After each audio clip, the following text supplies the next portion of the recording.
minute te ai le tu lai ono, ma o le angoto i fo le se fulu minute te ai le tu lai valu. Ma lau tala na o le tamu le so, ma le aso atai ao. Ua loa le tautua le Pacific Finance in no ngā tupe mō so se wha moe moe. Ma liu, whai pui ponga, aso wha nau, sa whai whai ngā walo longa, ba so se wha lawe lawe. Apa lai nei lo le pacificfinance.co.nz. Pe wala au le oval sa lau fitu wha lua lua fitu. E talo sanga sauna no ngā tupe i le bao le 5 se lau tala, ma le lua se furu hawhi tala. E lua minute whai lau talo sanga online, www.pacificfinance.co.nz. Ai tasi le tu lai wha tali e se tali. E iai, ai inga whabitoa. Pala au lo le Pacific Finance Limited ile oval sa lau fitu wha lua lua fitu. Oval sa lau fitu wha lua lua fitu. Samo haila tano pele, wa tātu to aitau nuk mai nei le whai ungona nei tau sanga. Ma wa tātu ye fo i taimi o aso fia ma whainga me alofa. Wa tū whatasia nei ele 4 SJC valvalu ma uso malisi wha pēle ka kia microbe. Le tau sala fundraiser mo le tātu whainga me alofa re nei tau sanga. Mo ta maam tina mare tu e mapu whangalele. Wha pēle ngana wenga ta mai tai Samo ne ke au kilani. Wha pēle Samo matonga. O le awha tau luina nei wha moe moe le aso whareile nei. Fulimo November. I le July ono i le whiawhi. E ma whaiona wha tino sau fua ai official Pacific Easy o Tara o tahu humal taulang wha tau I mangele. E te tala fo I lewa noe wha tino I sau siva Samoa I le tātu tau sala fundraiser I le whale Samoa I mangele I le aso whareile nei. Whawhetai tene le lango Samoa. Wa ia wha manu ia tele le tua I lau foain. Mo nisio whamtalanga wala au le Pacific Easy I le o varse lau o tasi ono. Po onu mera masani au kilani le lua fitu ono fitu iwa fitu wha. Po le lua fitu ono fitu iwa vanu wha. Lo soifua maloloina o lo I o lava ao. Porkala me fauta soifua maloloina o le amatalia I le aso whao me I le valu I le whiawhisa ia pā ia le tūlai iwa I le bō awinatu ia te oe whalolonga masani a le Beta Tribe Doctors ma le Beta Tribe Community Trust fantasia ma le Radio Samoa. Mga umia se maa mga kosyo kingalay Samoa. Sisi le Lifestone Headstone Life whai le lako whaapikoa mo maa e lalo mai le 5 Afrikau. E mawhai fo inga lafo I Samoa. Vili le ongu se lau kasi valo 5 iwa po le website o le lifestone.co.nz. Whai loe le Lifestone Headstone o le Radio Samoa na e maua aile nei whaasalaunga o na lafo lea o le maa whaamanatu I Samoa e au noa ma se tongi. Lifestone Headstone le au nanga a le Pasifika.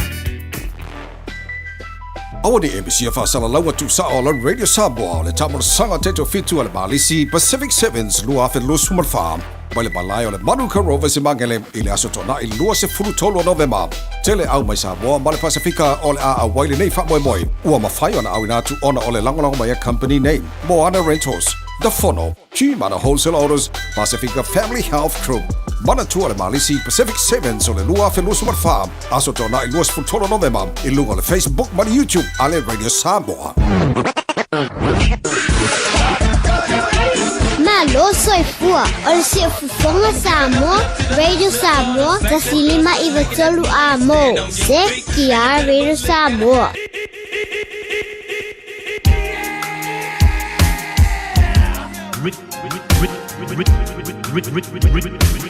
Remix. We gotta stay till I die. I gotta stay till I die.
Amo Radio Samoa.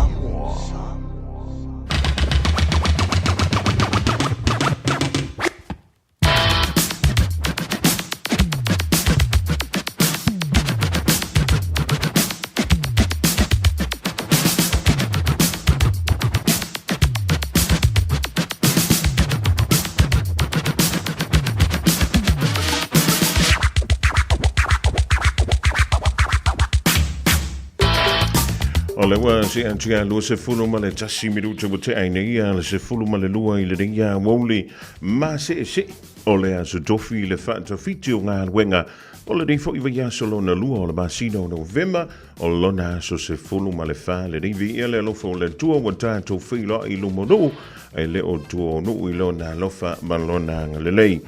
Ia pa ia tu foi le au fa ma fana I loto manganga o ainga wo mai masani pe afai mo o mai le vala au le tu se pele I loto manganga I le rifo I vayaso tatu sa tu ile fa I unga ole vayaso ma lo le so I fu maua e ma le langi e ma ba talo fa masani e le ma feo de tu ua le tampo inga malu ya au au pa ia le tua so se fanta foi tau nga lava I tono New Zealand ma tudo ma mau ma lo le talo ma lo foi le lava papale na yu tantu tamama tida ma tua e ma futa mai lava I le taiao se ia o lava I le taimi e ma na vai ngā luenga le tantu au whenga luenga le Radio Samoa ma lo le o sa wa mai o tau le ni vai ngola woli wa inu o fuala au ma lio na leila ya na o walu nei tabai me lai ti fo le taiao e o sa le wa fena fa talo fa tu le vai ngola le o whenga luenga le ulu toa en santi nai fefo o tahu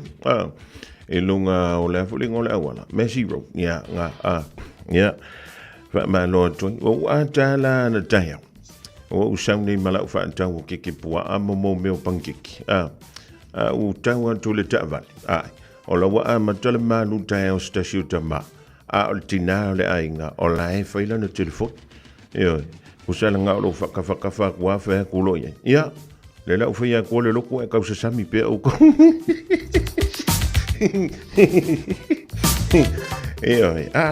o le manga ye yo nga me fa yo la e pisirfa ora ne le anga I fuar nga me or ka sami le yo e ia I lau lava se leni I to tomo lau ta vale na pa wa si ona pona a fa pe le si pe pa solo lima o longo winga ua makwanga o a marka ko foi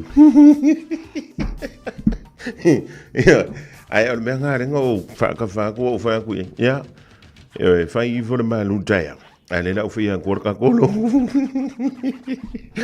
la chalo fan toi le sunga ya mata fa mal fle tua ya me se foi la ufia wenga o lo supo I taia uma ya wala vole ta pe no le funga ta mafa o le pa ia mal manole tuno ele ngan tai le telo anta to fle ainga o lo fa pe le ona to tuaina ya le manole ta tu tuno ele ngan tai nei au kilani saute ya fa pe foi ya au kilani ya tu tonu ya ma au kilani ina I fefo au kilani si sif ya ma lo ya to ya le ono sai anga le hingi o ko sole longo winga mo fio ki ma ko e ma kwa un kaka ma ko e farai panke kirka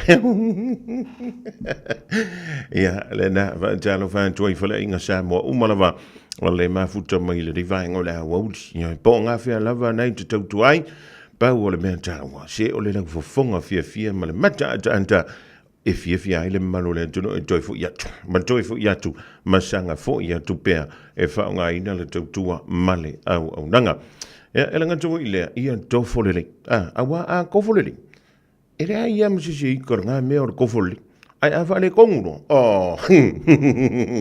e kele me an wa kurga ka fa ile misa i ngor kanta ya ai fa be fo yo na tala ia tu masitala ya ekele kai o e fia fa longo ya fa yo fia fa sel wina ya to fle inga polo to nanga so tai mai le tan to wala leo o le ma san yo nanga ya tu tlenga ya tia ya e pu e mai ya le to tua ya ma le to nanga yo da mai le lunga I e fa ala wi lo a tu wai ya le afo ya le to tua o le Susana Falani talo fai awara tafe ya tafe nei la ya na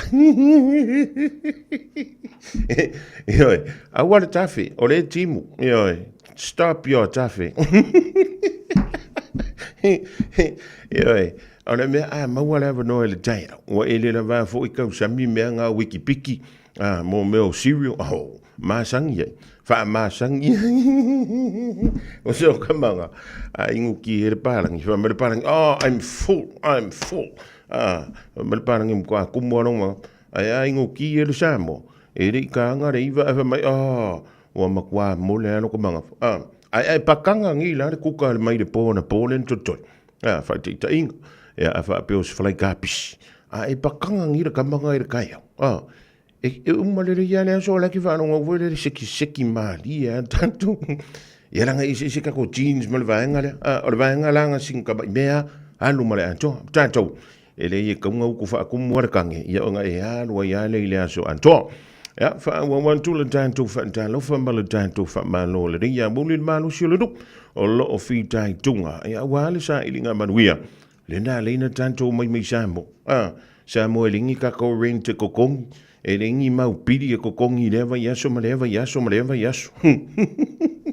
Ia e pa ngale.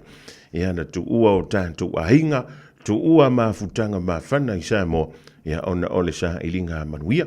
A whai o naua whaamaruina o e malau ahinga i lautau mawhainga si ilewi inga mara whaafutai. E leo so tantu malosi. Ai si ilewi inga mara whaafutai. I le e ana mea umai a tantu te. Ai. I lea aso ma lea fo yaso. Ina nei te ua tanto whapian. O loka malo si ma loka poko. E sa oi. Wa oi le whanti noa.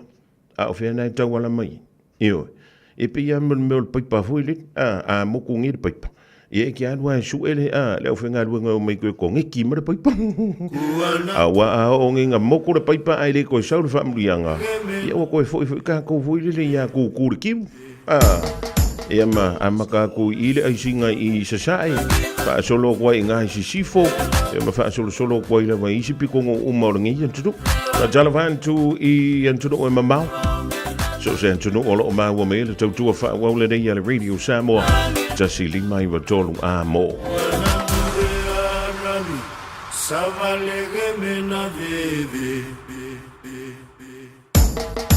noise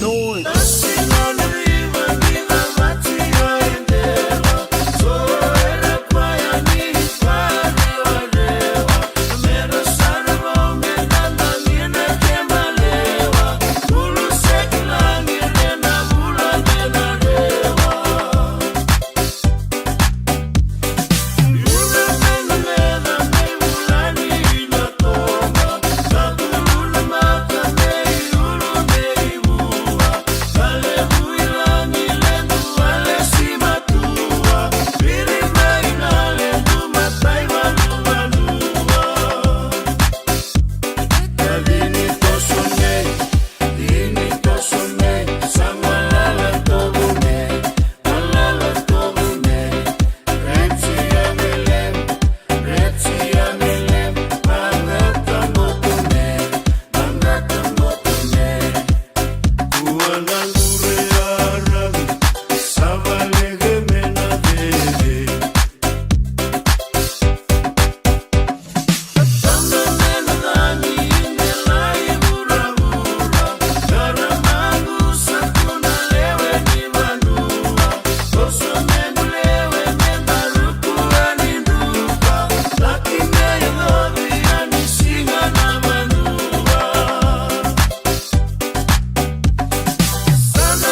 Whaafianga mai le turu o fiti le rivaengo le uli ma le alo Samoa DJ Noise. I rongo lua miru tuwa te anele a fole se fulu ma le lua whianga i le turu wawai ainga. Elanga tuwa i leo nai mano ronga pupu. Mai ngā ruenga pe ona whianga i wha talo wha tuai. Le o nangana ulu toa and sons le whianga i awa i le alo mta awha. Ma le fulu tua ma le au whainga ruenga. Se li i mali a Joa Sam Ripley. Wha talo wha tuna i San Francisco. I California i America. O i dale i le mea o le awala la papa foi le pole awala o mea. Le lanu mumu. E lang mumu e whamea o Golden Bridge. I ai o le papa i foi e o avoi. O ave o le la. Na e whamai e Golden Bridge. I oi. E lang mumu o li Golden Bridge e le Golden. O le ngā awala lau papa. Sole. Kai mā le pearanga ar wala lau papa i so se aka ki whanga ke maka i kaika. Au ke whako le wake on koe whai. Ma e sauni, taile mafuta mai o le whatasi mai nā Japan. Ila ai o Tokyo. Yo, ka ulo Tokyo. Waka ko karango fo le meka o le Toyota. Ka ko karango le meka o le Nissan. Yo, o le Mitsubishi. O le Subaru. Ia marakele o isi mauta avat. Ma nisi fo i o company. O lo sa waina. Le company o le Sony. O le Panasonic. O le Amaris. Ianga. Susana Falani ta sileta amitua na i teo. Marcelina Brown. Ia siupta mai ala o Pepe Ioane Tinonga. Ia ma whaamtai a musamale ainga le mafuto mai na i whefo i le ngōle pitono. Mele pone i Ausitalia. O a mai au tau le ni vaengo le awut. Ia talo sia. O nai manu ia mea umai le lofa. Ia maleanga le lei o le tātou tampa au siliru. Ngā whamirute wa te ai ia le afa o le sefuru malerua. 24 hours a day, 7 days a week. Radio Samoa streaming live on www.radiosamoa.co.nz. Everybody say yeah. Everybody say yeah. Everybody say yeah. Everybody say yeah. Everybody say yeah. Everybody say yeah. Everybody say yeah. Everybody say yeah. Say I wanna make, I will my fapaling. Let me go on my music, I'm a gamma. By Faila, my music, or cafe. Ever my I'm so matinilla or ori. Say I wanna make, I will my fapaling. Let me go on my music, I'm a gamma. By Faila, my music, or cafe. Ever my I'm so matinilla or ori. Wake it up, make I say. Oh, if you think, got a big over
Why last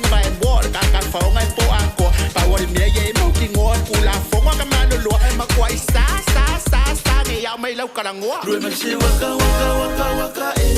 Hey, se waka waka waka waka eh. Hey, se waka waka waka waka eh. Hey, se waka waka waka waka eh eh eh. Rue mai se waka waka waka waka eh. Hey, se waka waka waka waka eh. Hey, se waka waka waka waka eh. Hey, se waka waka waka waka eh. Se alune, ai rue mai fa pali. Le ukoi on mai musika ngai kamaki.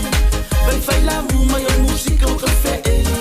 E va mai ai so matini la u ori. Se alune, ai rue mai fa pali. Le ukoi on mai musika ngai kamaki. Vai fai la mu mai o musika o cafe eh.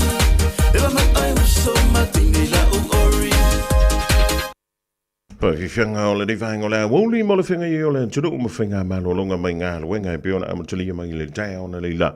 E si o liwe fu i le ni whainga o le aso o lo o whaima ma ulu mai ia au ki lani i sau tenei. Ma tūlawi manuka wala utua i tui whafo. O le na tūlu mai nei i wanga e le ma mawhatele. Ia o tama vo ile le masi se i lunga o le wala. A whaila ua wha le tonu pala i o pa o lau ta vale.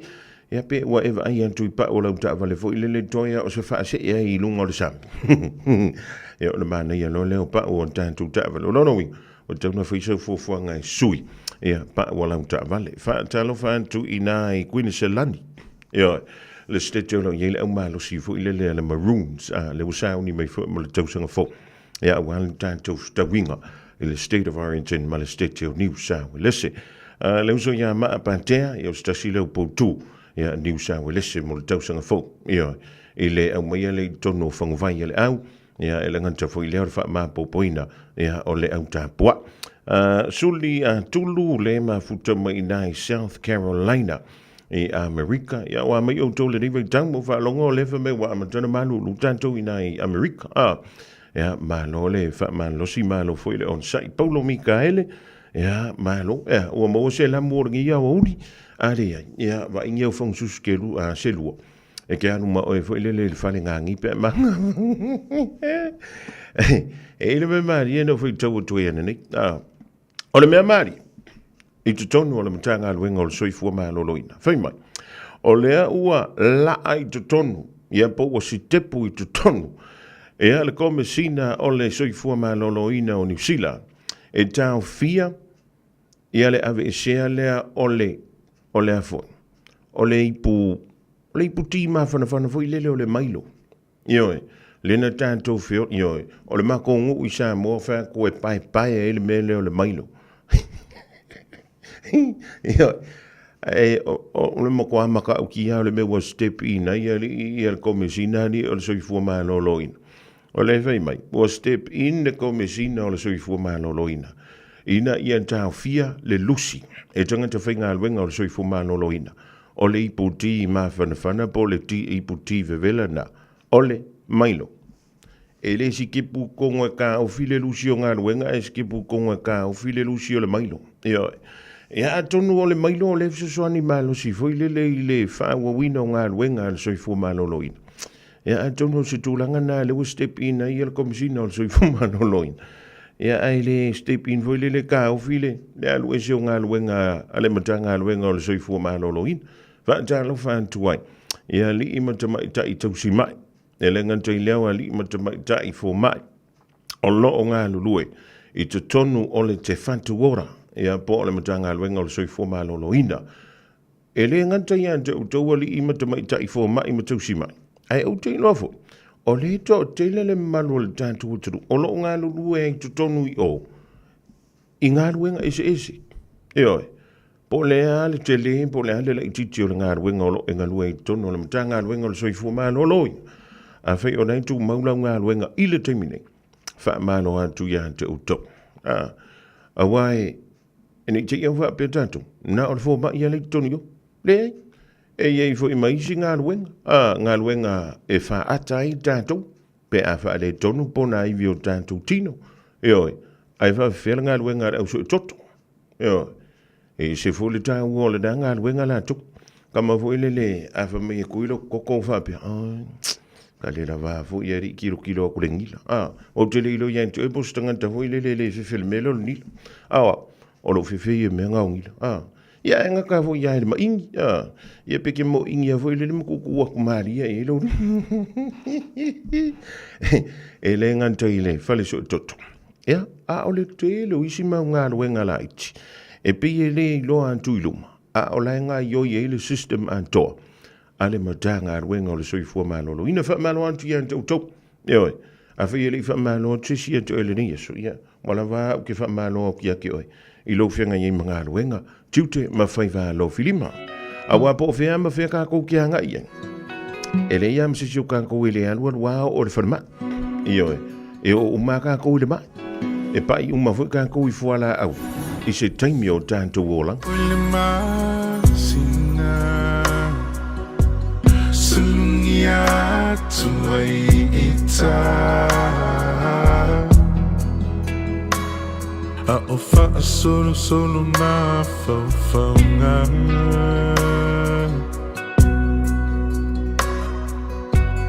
Whepula fi mai whetu o le langi Angi malu mai le matangi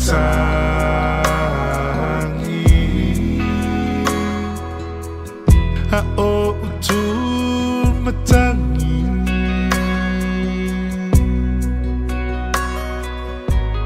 La upenina Ungoto atu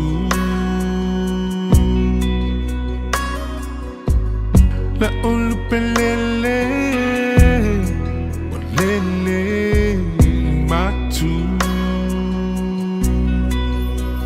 For ima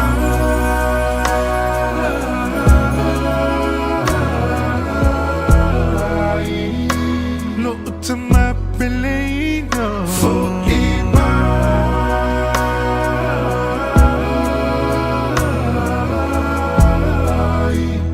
Tatoi fieva aya Tatoi aya tu Isi o tino e Po feo e ai Tamai talasio e la mona mai Te feel nguna lule o e Po feo e ai Tamai talasio e la mai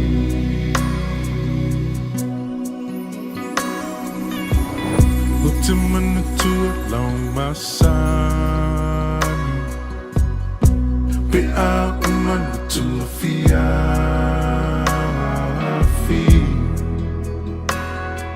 Ifa ai u ise upua popo ai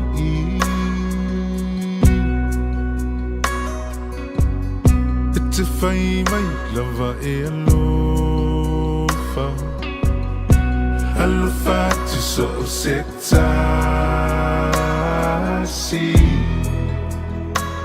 Po ufeo mai aile nei lalolani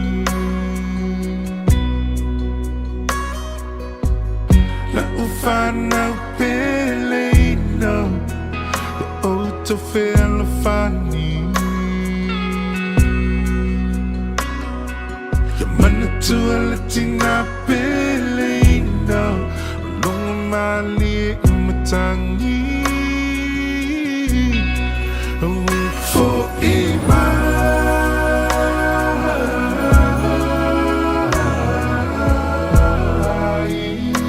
No utama pelena For ima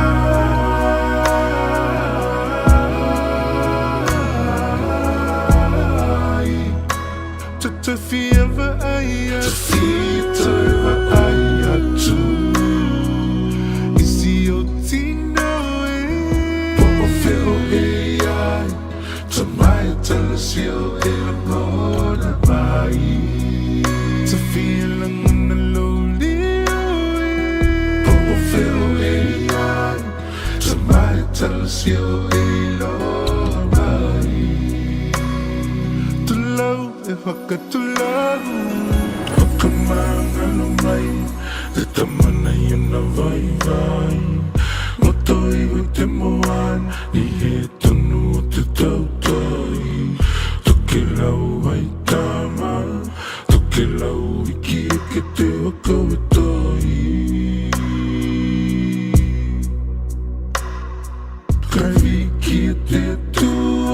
talia e toku tamana ye you mauna kaol e gitota na manava halo kolomo no haita we te tua loi mato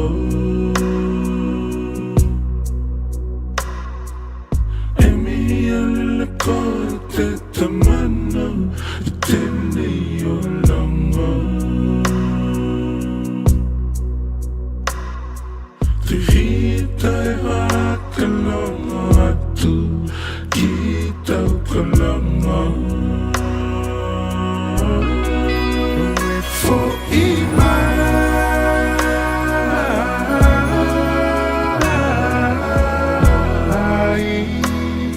to my feeling for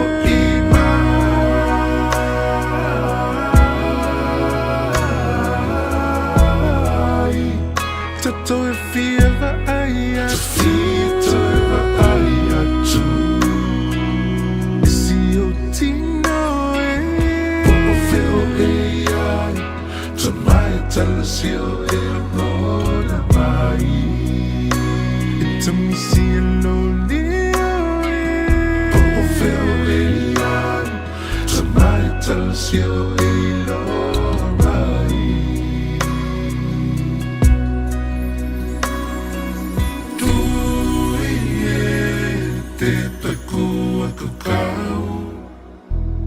langa kita ko te hanau tu ie te taku a kakau kai langa kita ko te hanau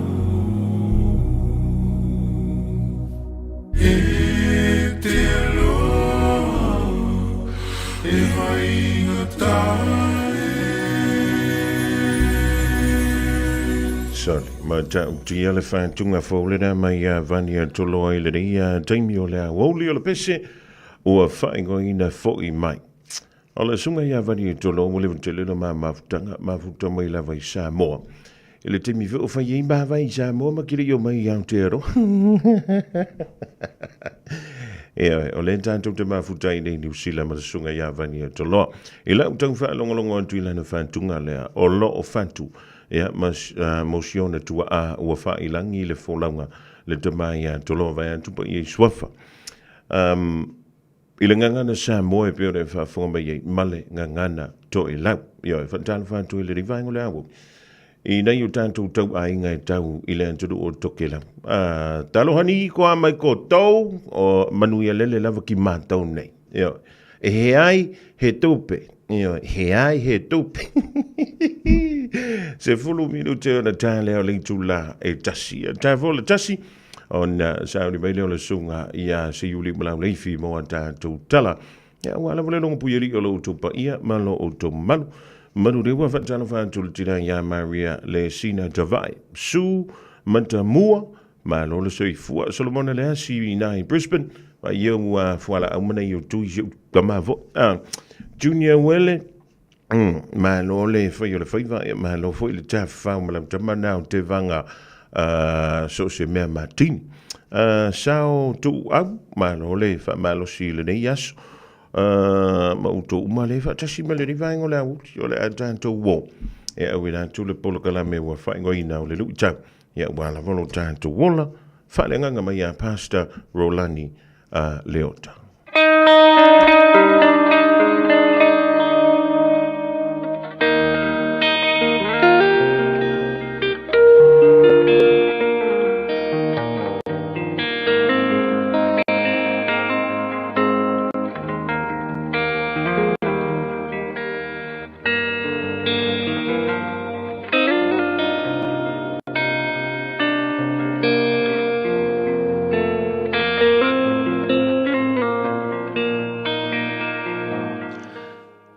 Malor se fu manuia ni fu inga me se fenga I pe mtu se foi vola ni aso fa mo ponga ta to por kala me lulu tau mo oi fata otos funu alon foi pos funu maliva pa per tala fata ot o le tele upu ele ongi soli tu la fono ai a le wata au fiona la mutu o le tangata poto le o le tele o upu e le onge soli tū la fono ai.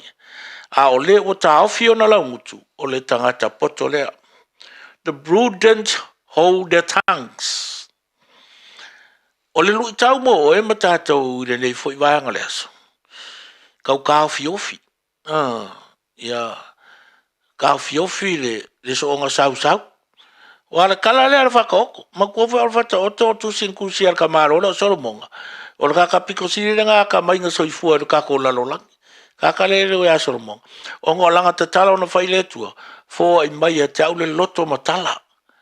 O le poto ma le mamla. Ma ia o loa wha masina o lo unu ua mkwako a kelea. Ia o na wha tari leo le tua. Wha manuia iai.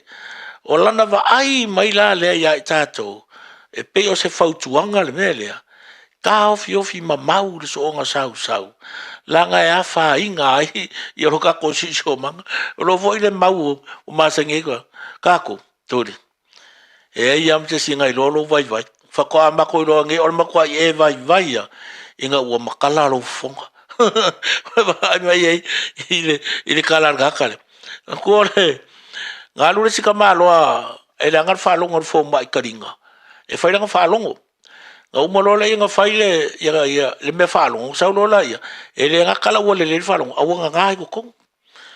Lala e. Nga koe alu le linga whaile follow up. E whaile marikala fo. Wā mai. Mai ole maa ia. Wale le ia. E le iloa le lako ainga o le iei. Wama iei le me whalongo. Me mea ke lo le me mari. Lai wha peana mako ainga o ke le langonga lako kala. Ai le ilo mako i ulangonga le le ia kua. Wa ele loa vanga o fa korunga sui le fainga o le witi. Le winga la kala. The law of speech, hold your tongue.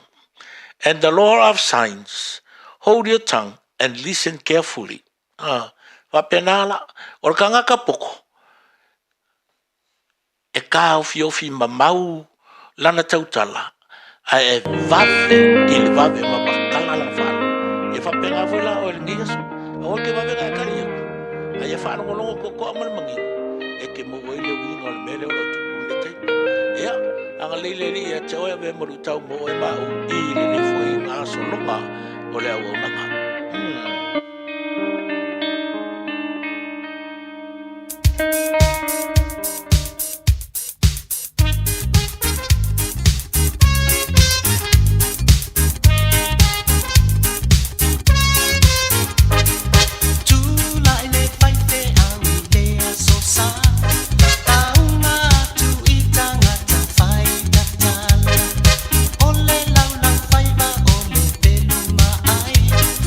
Telema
le Habalai Express so ia le faitala fa te tu le sunga fe ia Pastor Rolani Mika le leonta mo le lui tau mo tanto le ia woli o le ngalo tala i vai fanua le tau le tasi le fo ia moli se prema ia le sunga ia si uli mana le fi lai fole ava vai lo tui nei le tau le lua nei te wangano vai e Sarah fa te le ma mai Marietta o le famara tu mai e vai o le tua a vania to loa o le tamaya foan to loa wa fa ilangi le folanga se tasilo sui tu ai o le tanto manu samo le manu samo le na uso le pese voi le le fangu champagne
Hey, hey, ho!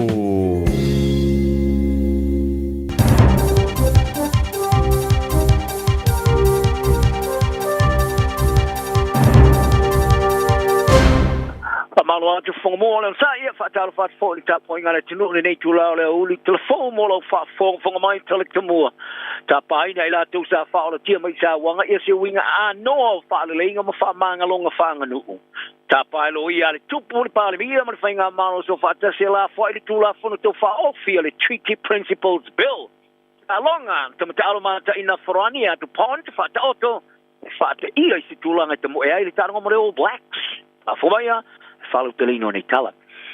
O la tusa faulu tia mai sa wanga te singa ai kare sia male malo o tapa ina le winga a no to e falinga. E mo fa ona to e fa fo ia tu fa sino manga wala tu fa nganu.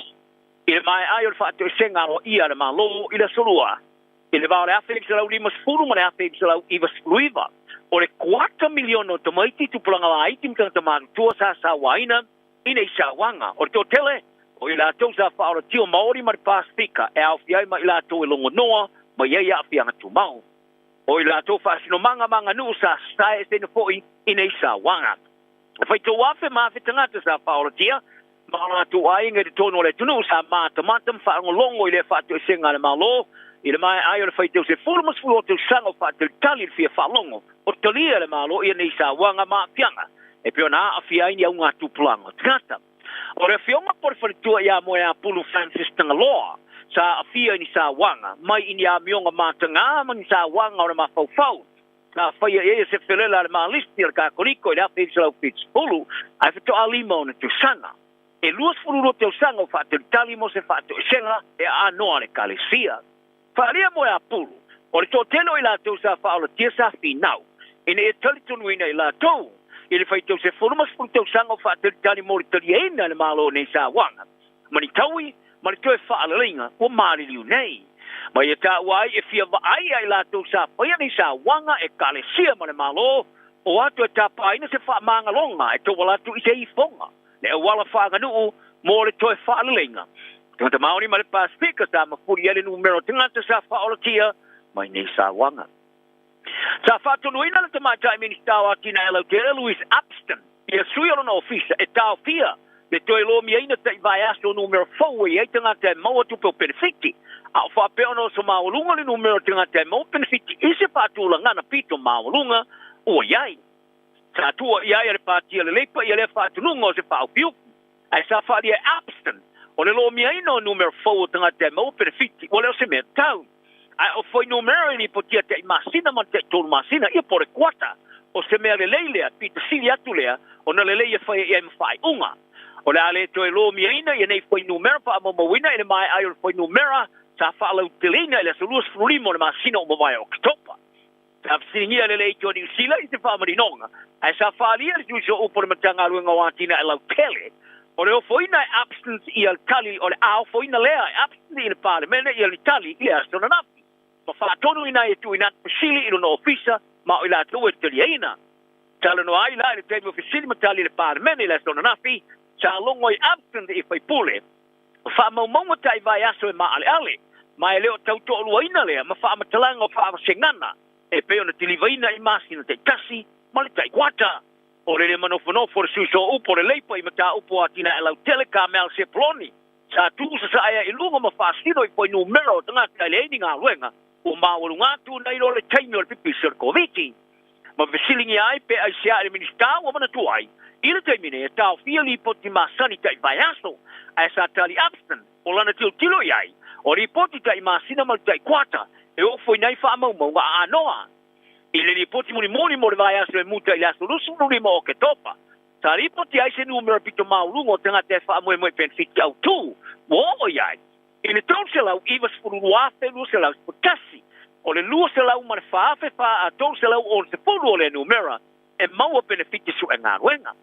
Sa toe tuli a e se poloni le minista e o tau fia nei li poti o no leo wha i lore matua i maua e le numera tanga te maua benefiti su e ngā ruenga. Ai sa tali o lo ngafa mana whapi tauli sa mafo mai i le whainga malo taloi nei a le leipa. O se ngalulolo por tsunami se mawalunga i kamana mawalunga o se whunga por wha. E wha ono wha pōseo nā ngai mai se vāenga o New Zealand. Se i tūlangi, o le tō telo i tātou i te wau, ele o iei se wha moe e tupu ai. O sa i entesi tua o se suenga whatu alo miaina. O wha lia, o lo iei se mana o ngā whananati i le sili atu o le leo se malama lama e iai. I lama tianga o tsunami na motu i sauke. Le esa o wha i tuano le moto Chatman Islands, i le talafata i se sae o le motu i Mātuma sa sae Skifo o Northland.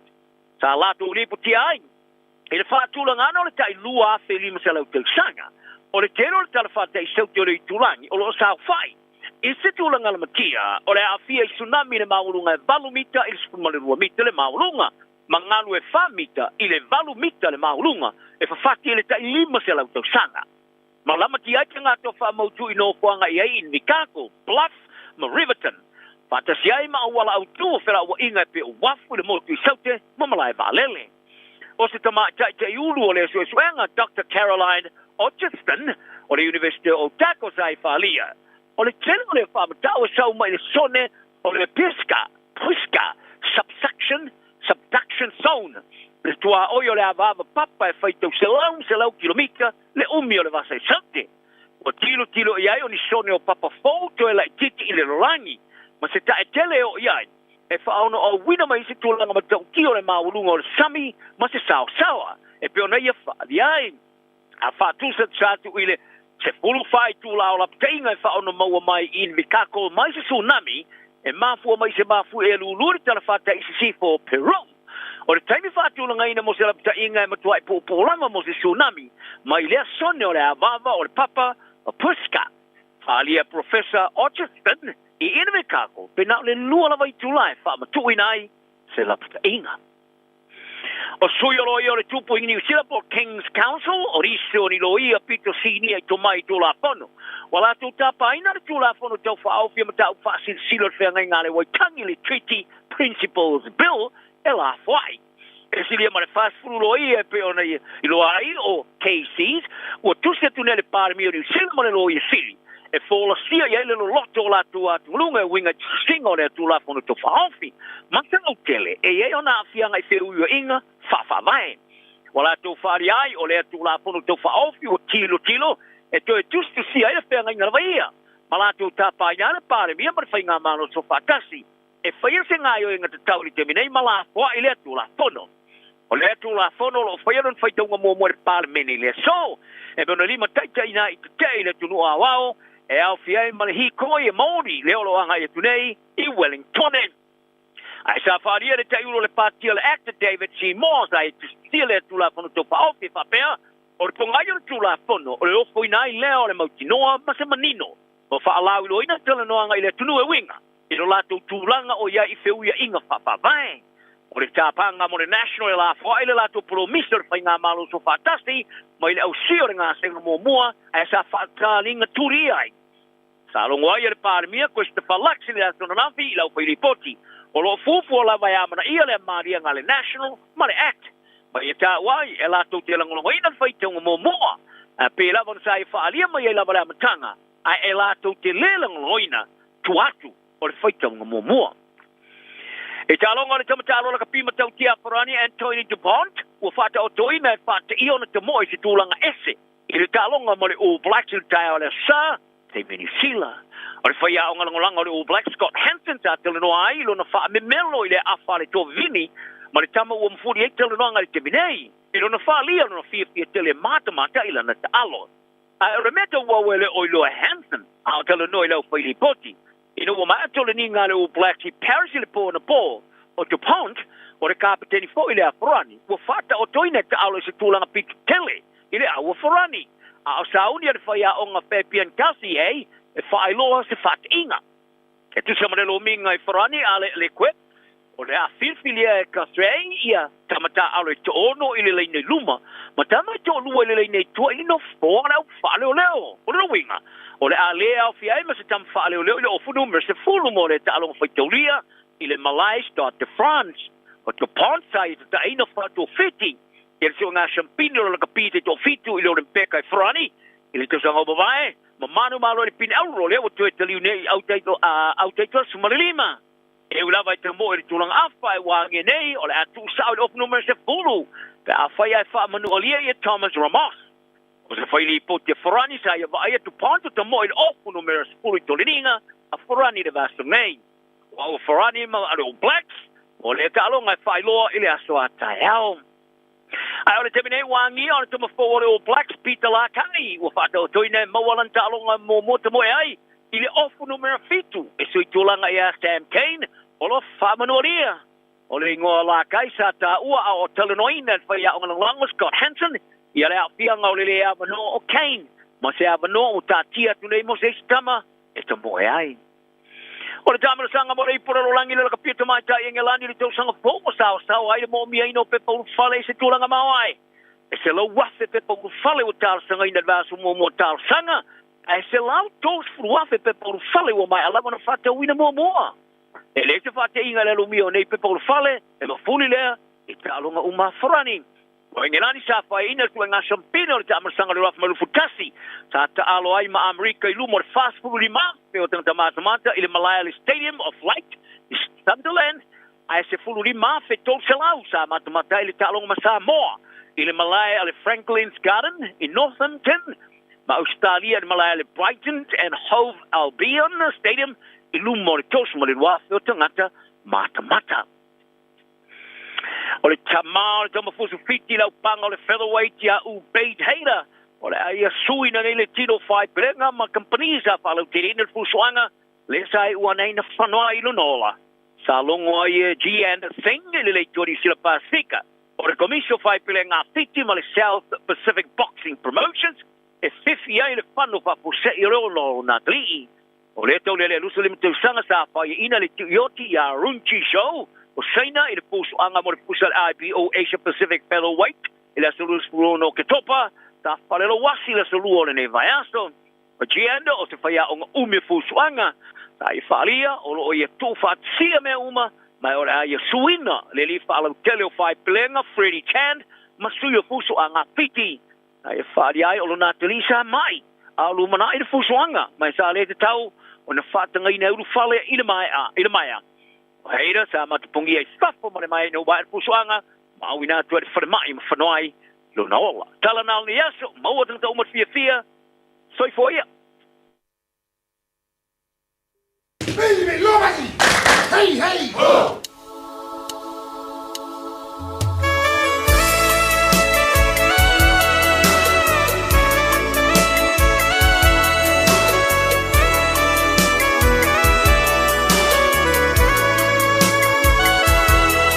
No for each amale polonga, no for oi mauma fau le chama fuchanga.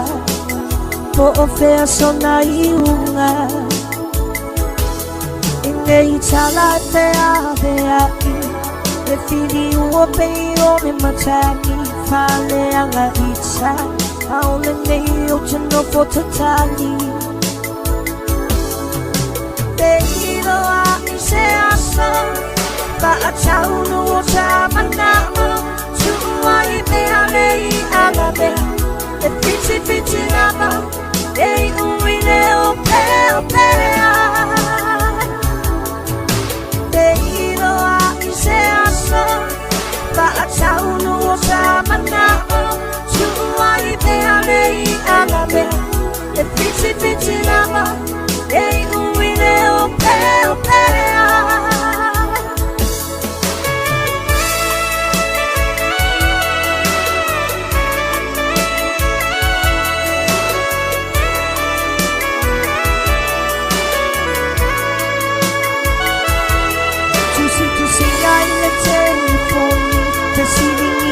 Te so whaamau le tatu una tala Se ia vangana leo ti Si ngā wa e la uma Le anga uma ma le paaponga Se avanoa mo ita Se io uta ua tuai Te hiro a I se asa Pa a taunu o sa manao Tuai mea nei ala mea E fiti lava Ei umine o pea Te hiro a I se asa Pa a taunu o sa manao Tuai mea nei ala mea E fiti lava Ei umine o pea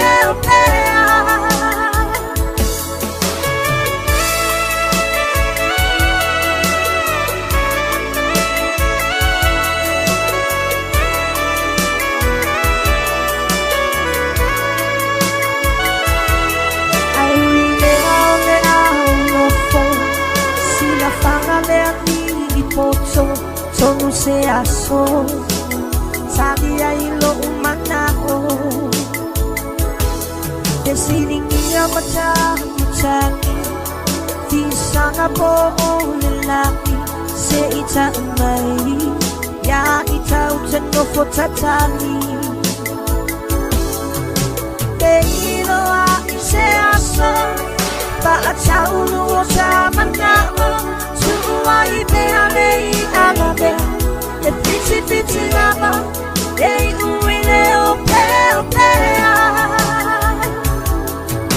Te hiro a I se asa Pa a taunu o sa manao Tuai mea nei ala mea E fiti lava Ei umine o pea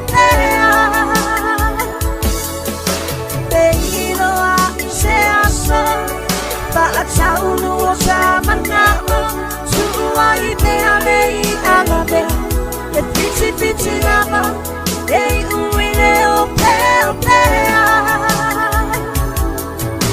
Te hiro a I se asa Pa a taunu o sa manao Tuai fiti fiti lava Ei uine o pea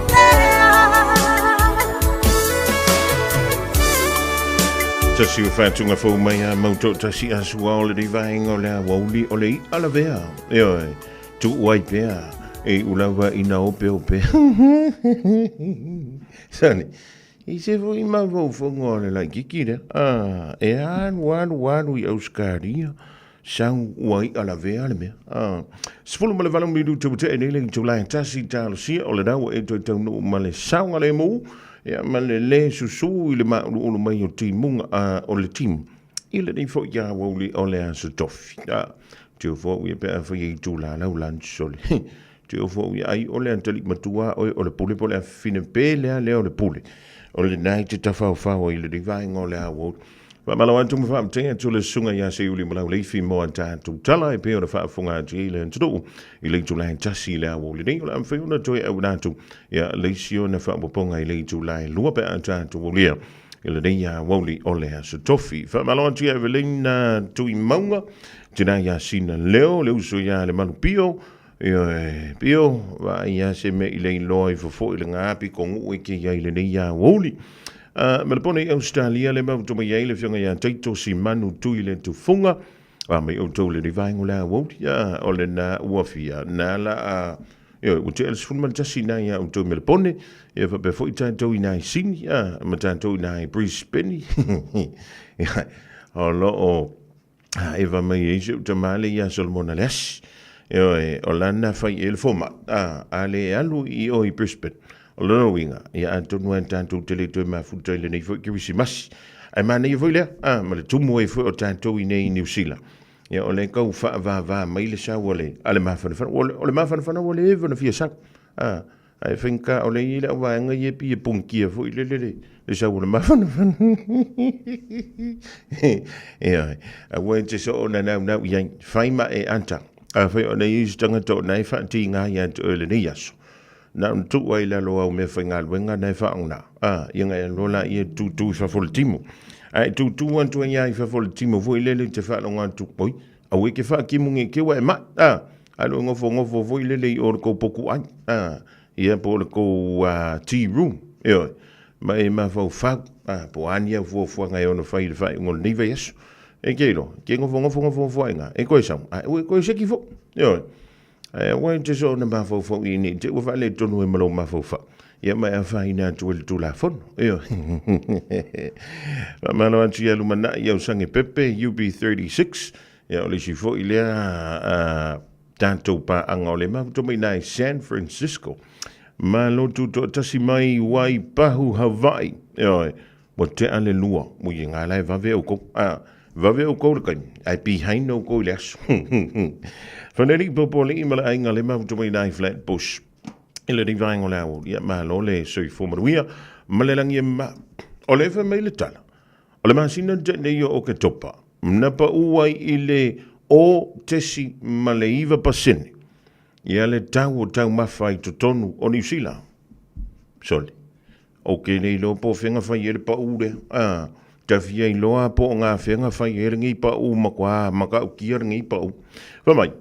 O tau mawha, napa u lea i le masina o ke topa, mai le masina o se te manga ia o ke topa, napa u le tau mawha i tono New Zealand, i le o tesi maleiva pasene.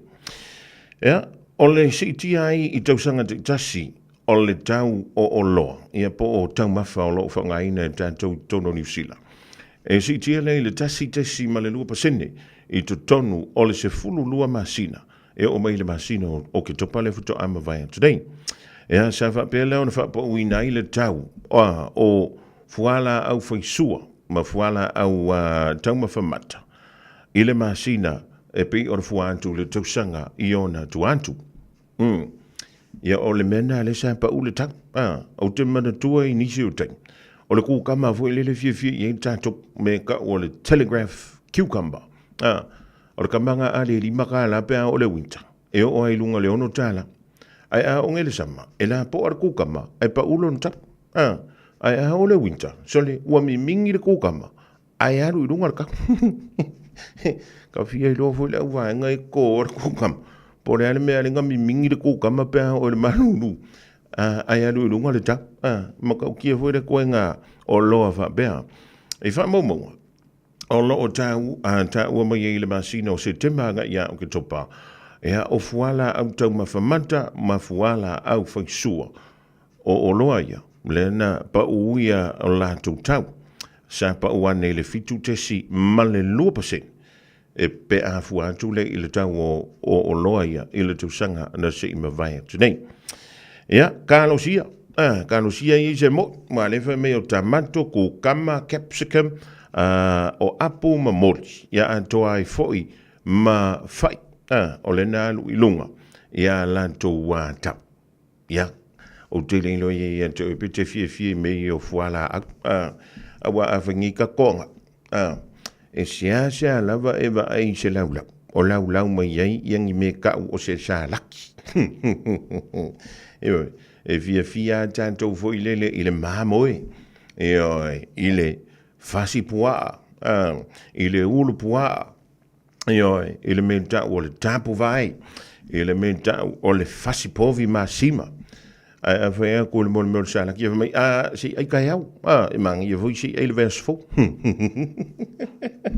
e ngā re paunga o loa ia na tau pa u mai le tau o le kau pēro whakulo vai so ke le ilo po whenga pa u o le kau ongi o lo ia o le whamai na pa u ia so ia e whape ngā labrangi o langa o le aso ua laufie o le aso voi ia ua ke le whare kongo kako e matatua i le tula tātua ia so fia. Wa makanga e sila ngia u mea lofa. E ka kofa ia ira kana foi leni. Ia, koe kama fai mai sia ka mara vai so fo. Ia bora kausanga fo. He dei o vaenga. E malo. Langa e kele lopo o ferenga o si mere ku kamanga. O le samai la po. O le winter wa miming. Elizabeth Davey. Am taile mafuta mai aita mai ti te wa timu ia ile aunga le ia so polo kalame le evento leola se taimi le o toi maba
look what you've done to my heart. We made a date, you said maybe, then you walked away with another baby. Now look what you've done to my heart. I got so lonely, lonely, lonely, lonely blue. Lonely, lonely, lonely, lonely blue. I got so lonely, lonely, lonely, lonely blue.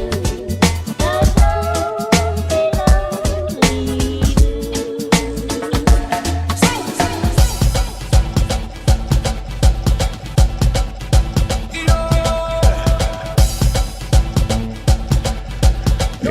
Tamala Fifia Sumaya DJ 651 Mawino il dei vangola wuli do wa feeling to land Tassi Sina leo ma lole fio le favor fa malon to jida ya lo salia ma papa li sina demo to malema futa mai le dei vangola so yo anwar ka kala ko ai ngai kausam ya Talofa o au o leilani.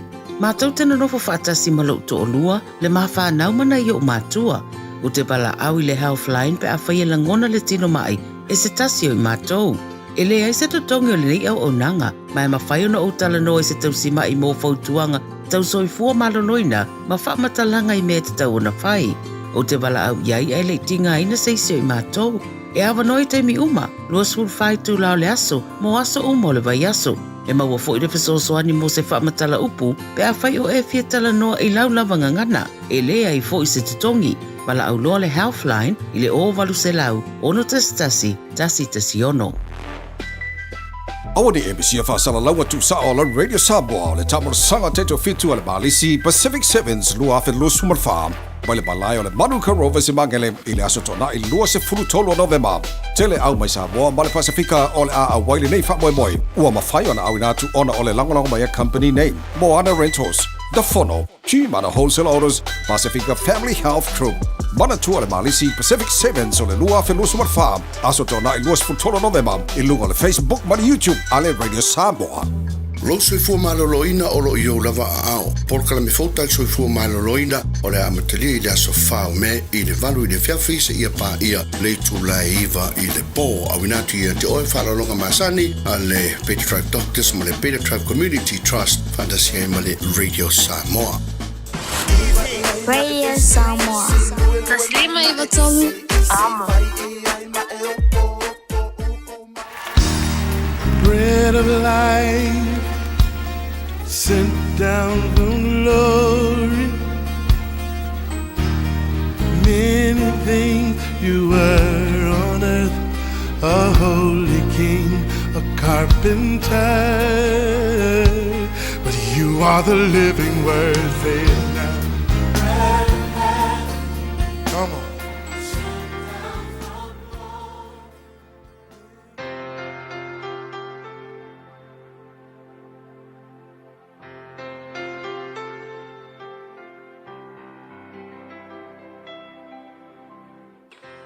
Magi tātou por kalame o le areto leola i le amatanga o le nei fo yaso o te whawhailoa i ati oe mai se lawa i paanga o le tātou por kalame le nei o le areto leola ia whamanuia le tua i whiau le nei yaso o le tusi ke nese tolu o le whai upe luas fultasi o lo iai le whaupunga whapea ua whaia fo i ofu pau e iova le tua mo atamu malana wā ua wha ofu ai i ate i la ua o le upu mo oe le aso le nei whapea e le mawhai oe o na whaaleleia oe. You can't fix yourself. E loa i whaupunga whapea whaupunga masani o le tali o whawhita auli o lo o iate oe lava. E moni tai peo se upu mana ia i le whaalongo. Ae o le autu o lea whaupunga o le upu o le humanism. Runa winga o le tangata o le whaafika uli le whea ngai mai a po le root o le whaafita uli o ia lava e koe solvinga peita i le whaalea nganga po le alau tau mawhai i lau malo si e uwhitia oe ma whaaleleia oe i le unga le aso e le mawhai lava a wae umai fua e iai lau whaale tonu o oe o le tangata ngasala e te mo mia le tua e fesoasoani ia te oe. Tei peila o le tusi le na whaitau ina nei whai mai ina ua angasala a tamu ma Eva. Ona ua iloe la ua le lava la ua. O le nga luenga mua na la tamu whai mai ua la fati la ua le mati. Ua ufitia ai o la lola le lava. Ai ke iwa o le ata o le human effort. You know so se keimi a tātou te se ai maleanga always lava. Tātou te tau mawhai se mea tātou te mawhaia. E ufitia ai lo tātou leanga ma lo tātou se po lo tātou le lava wha leanganga. Ai ina ua saule tua wai mai. Ia ua whake a tamu ma e wala ua le mati. E ufitia ai lo la le lava. Ai umai fonga. Ua tango le tu whai kala kuspaia. Ua whaia ele tua ofu pao. O ofu pao manu. Rona winga olo tau tala ile awa onga lea. Ua tape le tua le manu ele aise sala. Ua wha malingi lona toto. Ai au mai lona pao. Ua ufiti ai a tamu ma Eva. O ofu e siri aku. I ofu nga whaia a tamu ma Eva. E ufiti ai ma punitia lo la le lava. O le ata la i ele winga wha le nganga i le melea. O le ata o le ofu pa o manu e tau tala i le ami o tonu o le atu le ngawhai mai le whenga inga whau tala paulu ua ufitia i tātou ma wha ofu ina i tātou i le ami o tonu o le atua o le ami o tonu o le atua o le tamai maa moe lea o lo na halo o Yesu na fasia ina ia ufitia i tātou tangata ngasala so le sonala po le a lo tau mawhai i lo maa losi e whaia se ngaluenga lelei ina ia kawa ina ai lo tangata ngasala. Po lo tangata le lava wha le nganga. O le unga le aso. E te mo mia lava le ngaluenga le tua i lo olanga. E te mo mia le wha ofuina o oe i le ami o tonu le tua o ke riso Yesu. Po le ale telo ni mele le ke whaia ke kelo ni taulanga e te whaia mo le tua. A whai ele o fio ma wha ofuina oe i le ami o tonu le tua e ala ilo na alo o Yesu e te talia ina ilo golanga. You know, po le ale te tele o taulanga e te whai atu i le tua. Po le ale tele o ni ngaluenga le lei e te whai atu i le tua e kauma whai e kawa inga ailo tangata leanga. I le unga le aso e te wha alongo ina lava e ke le lava vase tu lou wha leanganga. E te wha alongo tua e le o tau mea i e te whaia i le tua. A wafo e le o ngi me tātou te whaia i le tua e ufitia ma tau ami o tonu ina ai tātou. E le o ngi kaulanga ke kele kako ke whaia e whaofo i le tua e sui ai lo kako ngā kulanga sala ma lo tātou leanga. Ai o lo tātou talia ina lea o le ofu o le ami o tonu le tua o lo na alo lea o Yesu o le ofu lea na saunia e le tua mo oe e tau ami o tonu ina ai oe le tua mātou whaiwhitai po le lava lo mātou tau mawhai lo mātou human efforts whai e se mea ina ia le lei mātou au noa i mātou malo walo o le ami o tonu lea ua wha ofu ina i mātou e le ai lava so mātou le lei i lumo lau fio whaiwhitai ona o lau ami o tonu ia Yesu. Amen.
aina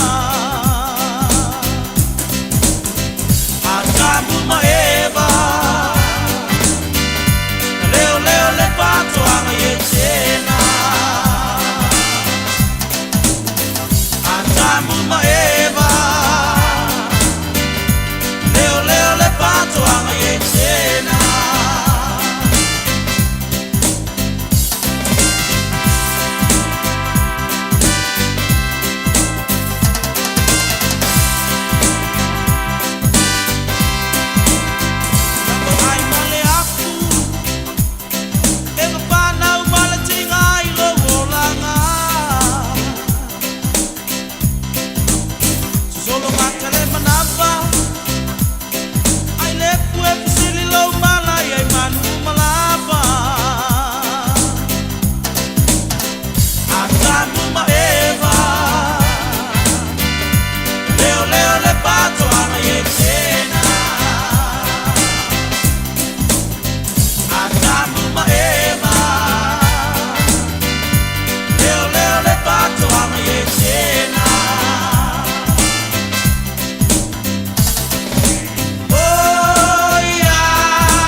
leo le sele ma le pese ia tamu ma eva o tolunga tu ile polka lamena ole arento le ola mai pastor Rafael Kopa le Assembly of God mai le fia anga o lano le montele sala fai mo le tolunga fa tai mo polka lamel dia woli o tu mai le ola fa le tino ia le upu folfola le dia e tauna na fu le te e manino ale man tole vai te fiu vo i na na le tamai mo ia ai io mai laf po le to nga vali te vali ai le te wina o la wa mi po la wa mi po ata to wa mi fa ia le suia e le ia me se me happen ele ia se me le ta to te ma na vai le mani o po fola o la fa le tino mix fa kasi ma kwa pretty full pineapple la tanto sfulu ma le fitu minute o da tale o le July lua o le musa o le mai tanto fa silsilanga o le di fo i vai o la woli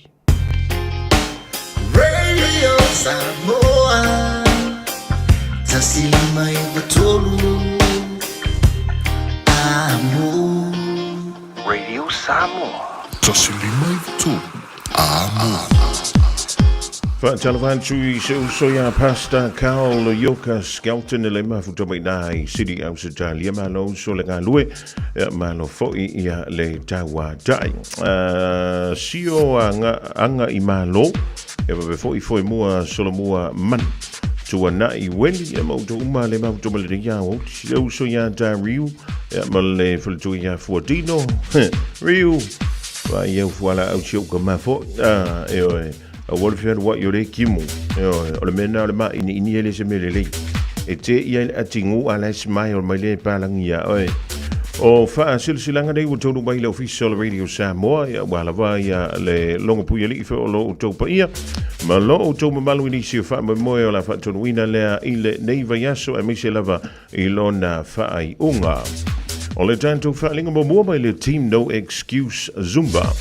Talofa Samoa, ma le tua le tātou Zumba a le Team No Excuse ia sa tofi taitasi e pe ora masiria i le OMAC po le Otara Music Art Center i le taulanga whaantawi Otara i le afole ono i le afiafiana nei.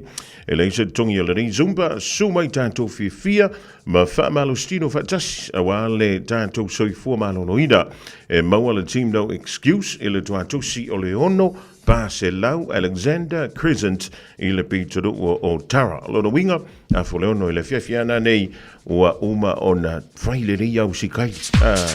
Whaile rei au se e vai o tō tingi, o low of wai koleni, o low of koleni, o le mea voi lele fusi e lo ulu. A vantu malau pamu voi lele nge ke wa oso lau sela. A ingo mua mau whala au po singa lua i kula. Ia kai foleonga la makua e se kua di pare ngia. O le tusi o le vau filifili ma le tusi o le songa. A wale ngalo sau lo minga o le tusi o le songa a whaatasi ai ma le lo minga o le vau filifili. E mawai whaalupenga o Samoa i se sifo tutuila mamanua. O nisi utala tu o Samoa o ala ngā upu o le matafa yoi o le matai le whainga o whaalawe pe o whai poiponga ma liu o le o siusinga o ainga whesila whainga o paolo o si whaaloalo whaalanginga o e kaelesia ma le tele o le ngangana o whaaloalonga na o le fitu se fulu tā la lona tau na o le ofisa fo le Radio Samoa i le tolu pa tolu o na Hobel Avenue Marukau e maua tuai saulominga. Morisi whaamtalanga walang mai le tātou ofisa i teimi whainga aluenga i le lua o na lua tasi lima i watolu, lua o na lua tasi lima i watolu pe tanga iane i le upenga tawha i langi o le shop Radio Samoa.co.nz shop Radio Samoa.co.nz e whai mai eisau o ka whaafetai.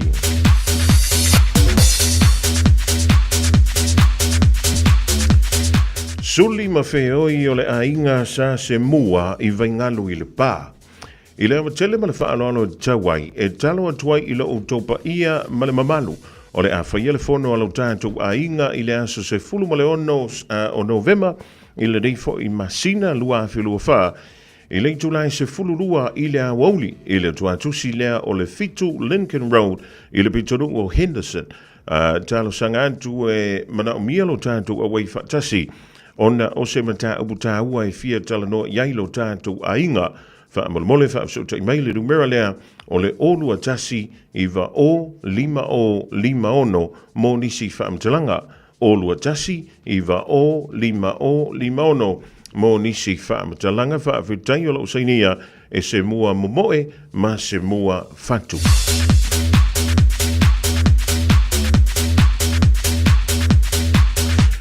O le tausala mapu i whangalele ma tamai taisa monike. Samoa le anturu pele, ua tātou tō ai tau nuku mai le whai ui unga o le rei tausanga, ma ua tātou iei foi i taimi o aso fia ma whainga mea alofa. Ua tū whaatsia ai e le 4SJC valu mauso ma lisi, whaapea le ka akia mai group. Le tausala fundraiser mo le tātou whainga mea alofa, o le rei tausanga mo tamamatina ma tutua i mapu i whangalele. Whaapea le ngā ruenga tamaita i Samonike i Aukilani, whaapea Samoa Matonga. O le afa taunuina le rei whaamoimoi le as freile nei le aso antai au, aso se fulu lima o November, i le intula e ono i le fiafi. E mawhai ona whaatino saufoa i le ofisa o le Pacific Easy o Tara, o tahuhu ma le taulanga whaataui mangele, e te tala fo i le awaroa e whaatino ai sau siva Samoa, i le tātou tausala fundraiser i le whale o Samoa i mangele, i le aso antai au. Whaatele le lango Samoa ma whaamaruia le tua i lau foai.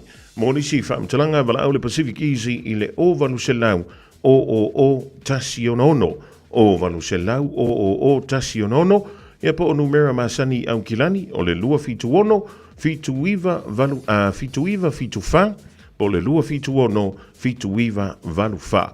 Lua fitu ono, fitu iwa fitu fa, po le lua fitu ono, fitu iwa valu fa fitai.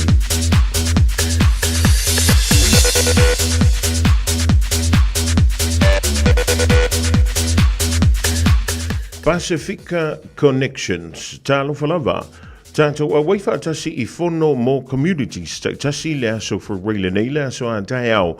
E tala noa I naila mata upu o whanau hit kids. So se whono maleiva no, sorry, ia na, e leo le aso for reile. Tākari so koe kikiru. Ia lelei. O le sau I o le aso se whono iwa. O le aso a tai au le aso se whono malelima. Ia longo winga, ia mapu mai I ngā oi, ia sika kua kui risi kūrea ia whawhitai. O le wha silsilanga mo le tūmalo si umu, ta oto ia sa o le vau filifili I pa ia whaalangi ia, ai maise o pa ia whaale tua, tu long lava, a o le nei wala au mo le nei tūmalo si umu I au kilani, wha moi o le vai so fau e taunu mai e le tātou au laka pita I to afitu mai Samoa, mo le wha moi o le malisi I au kilani nei, wha amara tuantu le ava wha tali malau taitai mo le aso, o le mauta lava o vai luanga tu inga mala, o lea o le ano nofo ai le au, se ia mai a ta alonga, ona tu ua lo lea, I a inga e wha tali ai le aso I toi fo iai I Samoa, o le atanu mai ia le tātou au, I le aso se fulu maleiva o Novemba I le vaveau. Tātou whiloa I le ono I le afiafi mo le whiloa inga o le ava whaatali. O le tuantusi lua se fulu Kairanga Street I Mangele I Sasai. O lo sainia e to whai ono tupu o la lafi e te maua I le rumera o le olua tasi o valufitu ono lua wha tolu tasi. O lua tasi o valufitu ono lua wha tolu tasi. Ia po o tu uu tala pa tula pou I le o lua fitu lua ono iwa fitu wha lua ono. O lua fitu lua ono iwa fitu wha lua ono wha fitai.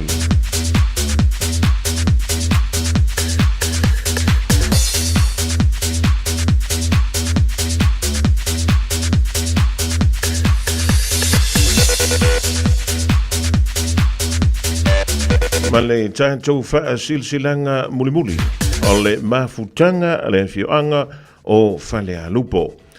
O te le toi tāina I tua le tili pe o te lotoia le lauti whatulalo I au pa ia mausa Samoa, a wā ele mawhai se poto o na whaau popo pe to ese, le atua li o le masina I au mamanu ua uma o na tosi lauti ma mamanu whatiti, tu long lava.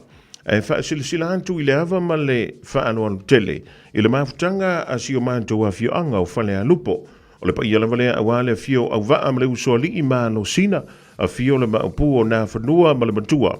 A lala tai lo la tofa, ia mas silia la wha pea le tāpua inga tasi ia Samoa. O le ato usuia le tātou whilo inga I le aso se fulu ma le fitu o Novemba, I le lima I le afiafi, I le no fuanga ua tapu vai tasi iai lo tātou wha moe I Glen Eden, I le lua se fulu Westward Ho Street, e wha afisanga I ma le Kelston Shopping Centre, e a tala soifua, iai le alofo le tua, momoli antu iai lo o tau soifua manuia o ana au auna, a o ni lupe wha lele al reinu o whale a lupo, o lo o la tau tau suina li pu vai o le tala le lei I so se fanta fai taulanga I au kilani nei. Ai maise le pa ia mawalunga I tamalii, ma fale upolu, ai maise fale tua matausi o sa awa matamaitai, fa a pia fo I le mamalu mawalunga o le mafutanga I lea aso a tō whaina. Fa a mtai o lo sainia e le taitai fono, male laulau, ai morisi fa amtalanga, fa a sotai a tātou numera nei, o le olu atasi, o valu o, ono iwa fa, o lua tasi, o valu o, ono iwa fa, po le o lua tasi valu lima, iwa valu fa. O lua tasi valu lima, iwa valu fa, po le o lua fitu, fa valu iwa, fitu o iwa tolu. O lua fitu, fa valu iwa, fitu o iwa tolu, fa afitai.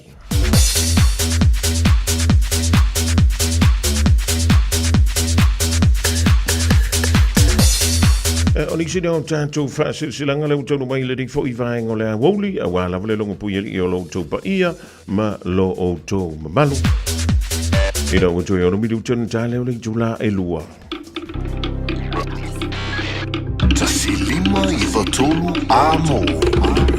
Radio Samoa. Jalavantu ia ai ono pene faleva ai ole mafuto mo le rivaing o le awoli. Ma te tunga o le masino novema tasi entu lavantantu fantunga o le kirisimasi. Asu mua te sema alo whaasola a koa. Ele imas whawai. Poka vai a pēle spring singi po skisa. Ai ale ia se tupe. O le lima i pēa.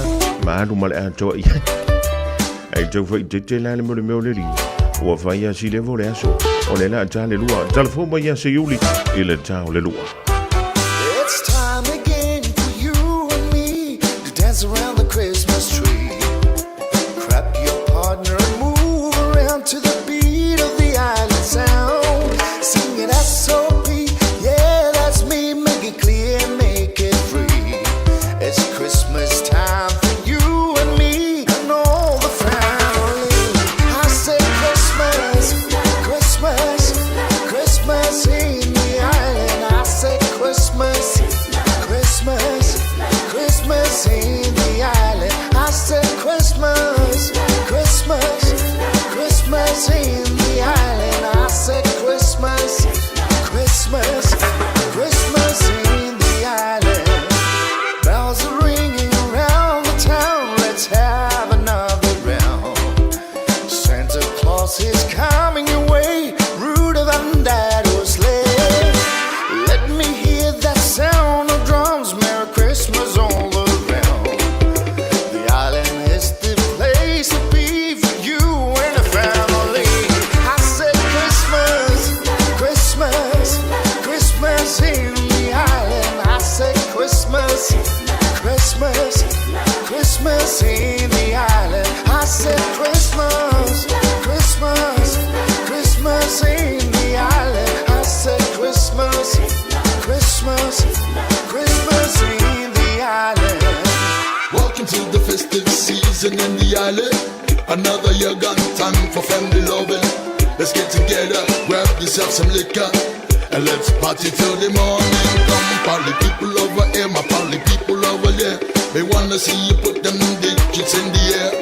My party people, let's get together and celebrate another Christmas I cheer. said Christmas, Christmas, Christmas in the island. I said Christmas, Christmas, Christmas in the island. I said Christmas, Christmas, Christmas in the island. I said Christmas, Christmas, Christmas in the island. I said Christmas, Christmas, Christmas in the island. I said Christmas, Christmas, Christmas in the island. I said Christmas, Christmas, Christmas in the island. I said Christmas, Christmas, Christmas in the island.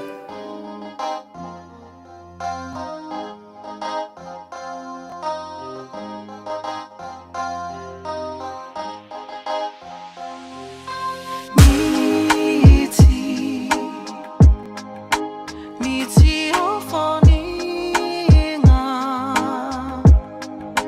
Te ana mawhai Ona o tangoina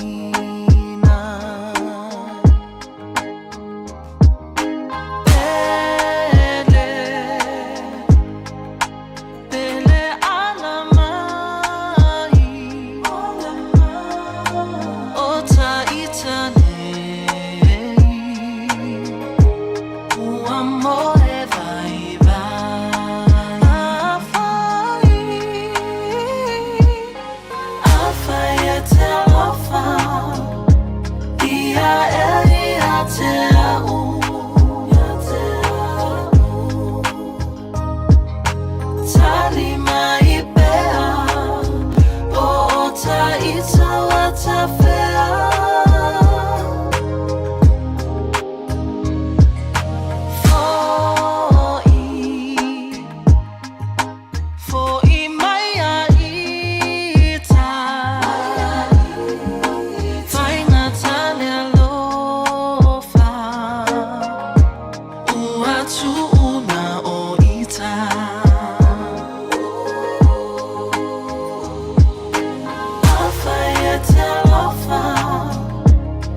Sifungmali o join tai o tinei miti o folinga e o joy se fudu se kone jale lua le di fo ivai ngole o li mano le ngan we ba no le au solo chitu ngan we nga pe o fe nga yai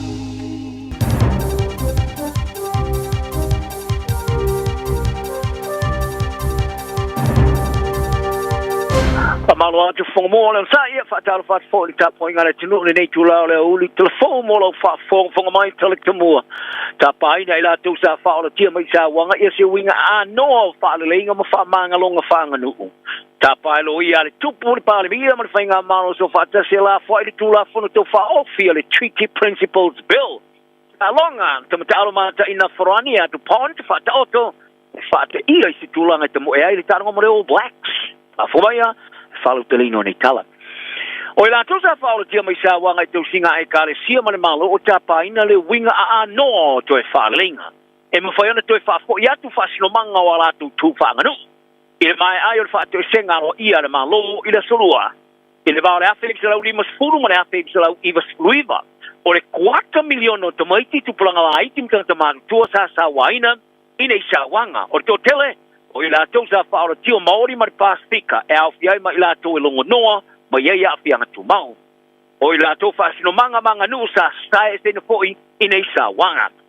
Fai to wafe ma fe tangata sa faulu tia ma la tu ai nge to no le tunu sa ma tomatum fa longo ile fa to singa le malo ile mai ai le fai to se fulmas fulo to sango fa to tali fi fa longo o tali le malo ina sa wanga ma fianga e piona a fiai ni unga tu planga tata.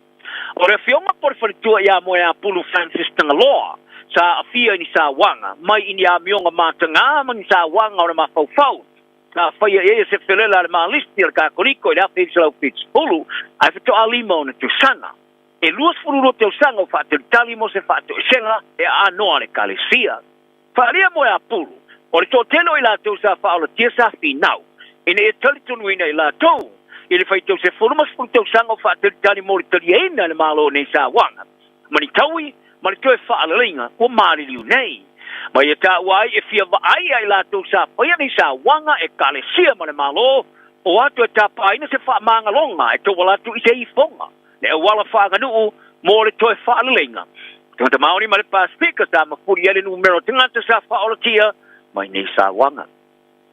Sa fatto lui na le mata ministra wa tina elo tele Louis Upston ia sui ona ofisa e tau fia le toi lo mi ina te vai aso numero 4 e tanga te mo tu pe perfetti a fa pe ono so maulunga le numero tanga te mo perfetti ise fatto la ngana pito maulunga o yai sa tu yai le pati le lepa ia le fatto lungo se fa più ai sa fa di Upston o le lo mi ina numero 4 tanga te mo perfetti o le se me tau ai o foi numero ni potia te masina man te tol masina ia por quata o se me leile a pita silia tulea o na leile foi m5 unga o la le to lo miina ia nei foi numero pa mo wina ina mai ai foi numero sa falo telina le solus frulimo na masina o vai o topa ta sinia le le to di sila i se fa mari nonga ai sa falia ju so o por matanga luenga watina la tele o le foi na absence ia tali o le au foi na le absence in parliament ia tali ia so na fa tonu ina e tu ina sili ino no ofisa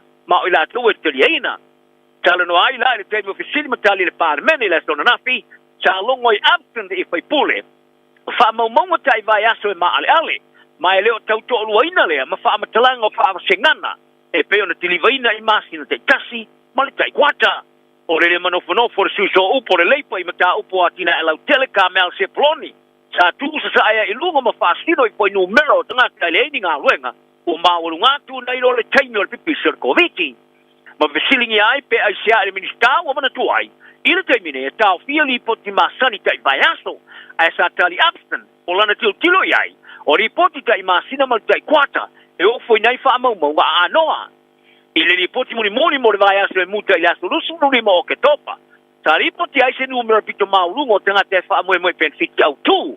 Wo o yai. Ile tau se lau iwas furu wafe lu se lau kasi.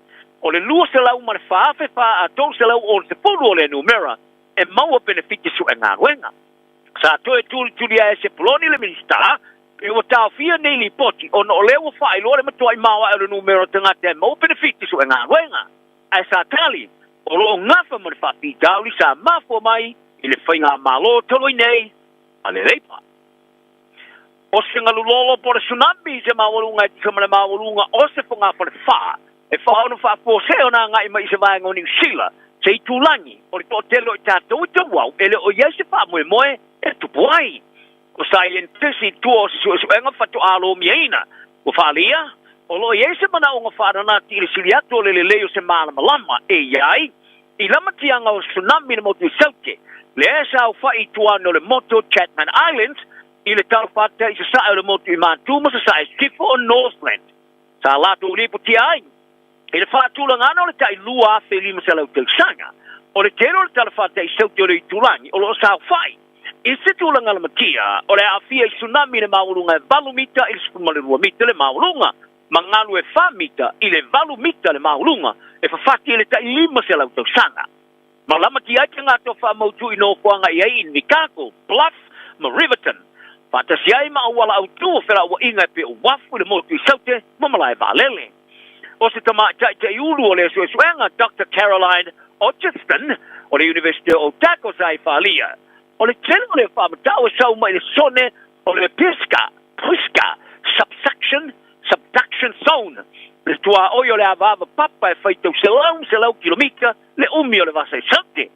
O tilo iai o ni sone o papa fōto e lai titi i le rorangi. Ma se tae tele o iai. E whaono o wina mai se tūlanga ma tau ki o le maulunga o le sami ma se sawa. E peo nei a whaadi ai. A whaatusa tatu i le se fulu whai tūla o la pteinga e whaono maua mai in Mikako mai se tsunami e mafua mai se mafu e luluri tala whata i se sifo Peru. O le taimi whaatulanga ina mo se la pteinga e matua i pōpōlanga mo se tsunami mai lea sone o le avava o le papa o Puska. Whaalia Professor Ocheston i ina me kako, pe nao le lua lava i tūlai, wha ma tui nai, se la puta inga. O sui o loi o le tupu i New Zealand po King's Council, o risi o ni loi a pito sini ai to mai tūla pono. Wala tū tapa ina le tūla pono tau wha au fia ma tau wha sin silo le whenga ngale wai tangi le Treaty Principles Bill e la whai. E silia ma le fast furu loi e pe ona i loa ai o KCs, o tusia tune le parmi o New Zealand ma le loi e sili. E fola sia ia le loto la tua tulunga winga singo le tula fono to faofi mata o tele e ia ona afianga i feu inga fa mai wala to fari ai o le tula fono to faofi o tilo e to justo sia ia fenga inga vaia mala to tapa ia le pare mia per fainga mano so fatasi e faia se nga yo inga tauli te minei mala wa ile tula fono o le tula fono lo faia non faita un mo pale meni le so e beno lima taita ina i te le tunu awao e au fiai malehi koi e Māori leo lo anga e tunei i Wellington. Ai sa wharia le taiulo le pātia le actor David C. Moss ai tia le tula whono tō whaofi whapea o le pongai o le tula whono o le ofo inai leo le mautinoa ma se manino o whaalau ilo ina tala noanga i le tunu e winga i lo lato tūlanga o ia i wheuia inga whapawai. O le tāpanga mo le national e la whaile lato polo mister whai ngā malo so whatasi ma i le au sio re ngā senga mua e sa whatalinga turi ai. Sa longo ai le pārmia ko este palaksi le ato na nafi i lau whai ripoti o lo fufu o la vai amana ia le maria ngā le national ma le act. Ma i tā wai e lato te langolongo ina whai te unga mua pe lava sa i whaalia ma i lava le amatanga a e lato te le langolongo ina tuatu o le whai te unga mua. E talonga le tamatalo la kapima tau tia Farani Anthony DuPont ua whata o toina e whata iona te moe si tūlanga ese. I le talonga mo le All Blacks il tae o le sa, te Venezuela. O le whaia o ngalangolanga o le All Blacks Scott Hansen ta tele noa ai lo na wha me melo i le awha le tō vini ma le tama ua mfuri e tele noa ngali te minei. I lo na wha lia lo na fia tele mata ila na te alo. A remeta ua wele o ilo Hansen a o tele noa i lau whaili poti. Ina ua maa tole ni ngā le All Blacks i Paris i le pō na pō o DuPont o le kapiteni fo i le Farani ua whata o toina te alo i se tūlanga pitu tele i le aua Farani. A o sauni le whaia o ngā Fabian Kasi hei e whaailoa se whaateinga. E tu sa marelo minga i wharani a le koe, o le a whilwhilia e ka threi ia tamata alo i to ono i le leine luma, ma tama i to lua i le leine tua i no fōra au whaaleo leo, o le winga. O le a lea au fiai ma se tam whaaleo leo i le ofu numero se fulu mo le ta alonga whaitauria i le Malais de France. O te ponsa i ta ina whātua whiti, e le ngā champine o le kapite to fitu i le Olimpeka i wharani, i le tausanga o babae, ma manu malo i pini auro leo o tue te liu nei au teito sumarilima. E ulava i te mo i tulang awhai wangi nei o le atu sao i le ofu numero se fulu, pe a whai ai wha manu alia i Thomas Ramos. O se whai li po te wharani sa ia wa ai atu ponto te mo i le ofu numero se fulu i tolininga a wharani le vaso nei. O wharani ma alo Blacks, o le ka alonga i whai loa i le aso a tai au. Ai ole te mine wangi o le tuma fōre o Blacks Peter Lakani, o whātau toine mawalan ta alonga mo te moe ai, i le ofu numero fitu, e sui tūlanga i a Sam Kane, o lo whamanuaria. O le ingoa Lakai sa ta ua a o talanoina whai a onga lango Scott Hansen, i ale a whianga o le le avano o Kane, ma se avano o ta tia tunei mo se stama, e ta moe ai. O le tamara sanga mo rei pura rolangi le kapita mai ta ingelani le tau sanga fōmo sao ai le mo mia ino pe pau fale se tūlanga mawai. E se lau wafe pe pau fale o tār sanga ina vasu mo tār sanga, e se lau tōs fruafe pe pau fale o mai alama na whate wina moa. E le te whate inga le lumio nei pe pau fale, e ma fuli lea, e te alonga uma wharani. O ingelani sa whai ina kua ngā champina o le tamara sanga le rafa malufutasi, sa ta alo ai ma Amerika i lumo le fast food lima, pe o tangata matamata i le Malaya Stadium of Light, i Sunderland, ai se fulu lima fe tol selau sa matamata i le talonga ma Samoa, i le Malaya le Franklin's Garden i Northampton, ma Australia le Malaya le Brighton and Hove Albion Stadium i lumo le tosma le wafe o tangata matamata. O le tamau le tamafusu fiti lau panga o le featherweight ia Ubaid Hader, o le aia suina nei le tino whai perenga ma kampanisa whalau te rina fusuanga, le sai ua nei na whanua i lunola. Sa longo ai G. Anderson le le tori sila Pasifika, o le komisio whai perenga fiti ma le South Pacific Boxing Promotions, e fifi ai le whanu whapuse i rolo na glii. O le tau le lusalim te usanga sa whai ina le tuioti ia Runchi Show, o Saina i le pusu anga mo le pusa IBO Asia Pacific Featherweight i le solus no Ketopa ta whalelo wasi le solu o le ne vaiaso o Gianda o se whaia o umi pusu anga ta i whalia o lo o ia tūwhat sia mea uma mai o le aia suina le li whalau tele o whai pelenga Freddie Chan ma sui o pusu anga piti ta i whalia ai o lo Natalisa mai a lo mana i le pusu anga mai sa le te tau o na whatanga i na uru whale i le maia Haida sa matupungi ai stafo ma le mai no ba pusuanga ma wina tu le farmai ma fanoi lo nola tala na ni yaso ma o tanga o fia soi foia Ua na o le Radio Samoa se furulima iwa toru a mo e tautuaina o e ilaungangana fitu aso le vai aso.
Whakamaliena o kini ai na malepese ua whaingoina tali o manaonga sole. Toi titi ama sanga le leila siu fonga o aifo o kini. Male siu fonga o anisetu whale moi. I se fu ile mantango fio lea whatunga tali o manaonga ko inga pese rai. O la foko a uma foi lelele mole meka mole miki e lengi. Ia so fa kim pe le so ni Miki Elengi ia male umo ulu mafala ia we kusala o lewa ela la akuloa ile fale o fo ile o lawa ile papa la fala ele maka mia se alunga kusanga le kakangi ele no lo kapakua ai koi pa o mai lo mar pesele fo mai lo mala foi kasi le aso lua kukulu kolu ponga le vele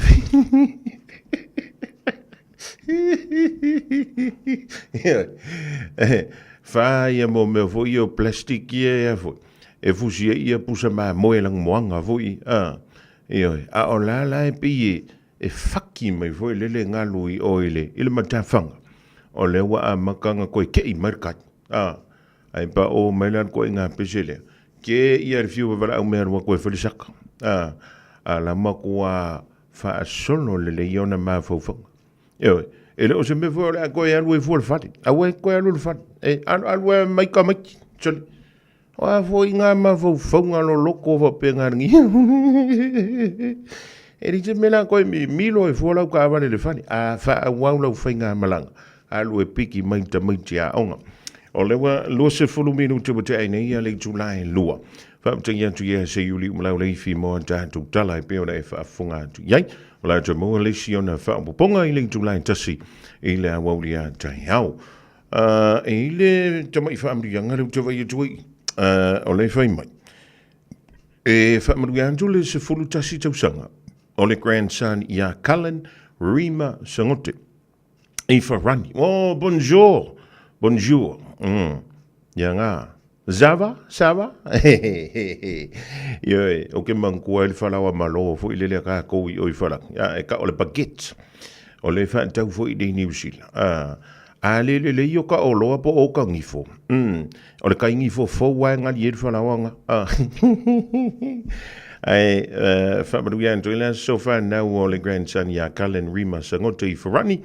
Ya maua beni se sustele mafutai o to. Mau matua ya malato ainga family yanga na ya mai lo nana o su nepa Sangote ya a e koi fo i mengi usila ya mai saula ia le ma se euro lo matu yo a wa lavangi e sa mo se kupengi usila sa mo le euro ya mamanga kuwa me ma upe e ka ngo mengi usila yo o kanga kalenga ka warungi ya fani o jo uso le ya to le pai per taiso ele sembe ele ngi fare o ingi usila oi piki mai ka mai kia se o ko se ma kwa teti kere ko ma vo fonga so a wone ngalo le malo le tanto tanto so inga masani ma le fionga ya lilo mai ya va mai na vai le suyo le radio Samoa i se taimi o le awa uli nei o lo wing fa a wau pe nga wenga fe ma sa wa i pe oi ngoi fua tu se sai fua ngi sifo konga mamaku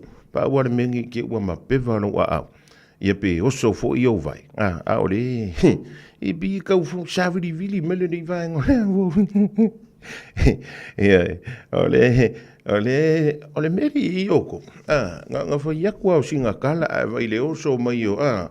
E sa oile le upu foi le na ufa longo tua ia na nei. Pi uma ole awe toleo. Le oile ai ole lui tak. Le nga whai le si vai nga kala o skoinga. Aore ko inga wa umanga oko karinga. O ia la wa umanga alu whainanga me whaalongo. Ia nga whaka ngā whai pe. Kero, ole ko a kele o kāku. E maua le mai rea. E ki ngā le whai pe. E whaka ngā whai pe. Kusa lau kamanga. A karangoa mai foi lele pe kasi le mika e ke rua vai. E ke anga ia. Ai se isa vali ia la foi lele pe e pasi a koe. A le ke whai a ko onka. Pe ama le rima mika rangala. Ai wha mai. Reari. O kala o inga e kok whai. E mawaila o ankore I mangi. O kamanga. A lu karangoa. Mai. Sare! A le ke rua whafsanga. O whenga e lu iai. Ioi. Ai se ko ia la iru. Nga kua kua e runga savali kui o ai e kangolo la fa yonka. E ko fa liu le rimba e ko ma. O kala nga ko fai. O Awani ABC Fasala Lawa tu sa on Radio Samoa le tamor sanga teto fitu al Balisi Pacific Sevens lua fe lo sumar farm. Mai le balai o le Manuka Rovers I Mangele I le aso tona I lua se furu tolo November. Tele au mai Samoa ma le Pasifika o le a waile nei fa moi moi. Ua mawhai ona au inatu ona o le langolongo mai a company name. Moana Rentals, The Fono, Chimana Wholesale Orders, Pacifica Family Health Crew. Mana tua le Malisi Pacific Sevens o le lua fe lo sumar farm. Aso tona I lua se furu tolo November. I lunga le Facebook ma le YouTube ale Radio Samoa. Talofa Samoa, o Ateshna Ryan, o le Licensed Immigration Advisor mo le Auckland South Immigration Consultants. E visosoani mo so se tu ai ngā visa e malanga mai New Zealand po Australia.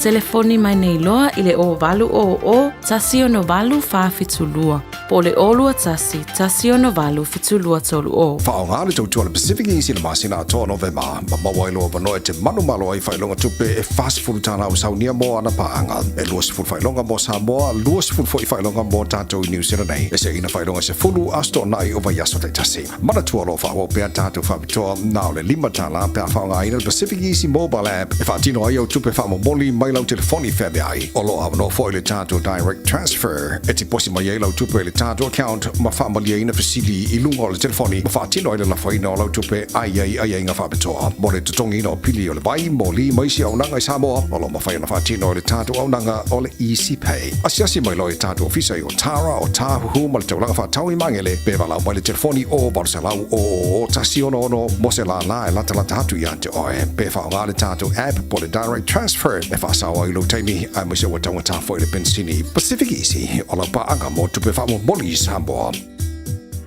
O le R-Dash Travel o le company numera tasi le taungo fio pasese mo fe malanga inga I Samoa whapea le malanga mai I Samoa I New Zealand nei. A whea de loa I le ofisa o le R-Dash Travel tasi valu lima Great South Road I Marurua. Pe vili mai I le telefoni tolu iwa lua o wha o o. Tolu iwa lua o wha o o mo le R-Dash Travel. 24 hours a day, 7 days a week. Radio Samoa streaming live on www.radiosamoa.co.nz.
Toi langina na o le whantunga tuwai a le maa tu lua mai le kolisia vai manga le di vai ngola ngoli o le pese wa whai o ina pese fiafi. E le me ta o le pese fiafia, e le me ta o le pese wha no o le pese wha sale mausau, ia ma le pese fo I wha le lotu. Tumata tuwai le ta alonga tonga mai fo. Ma le kenka lulenga whai e le sa, le vai a solena, te atune.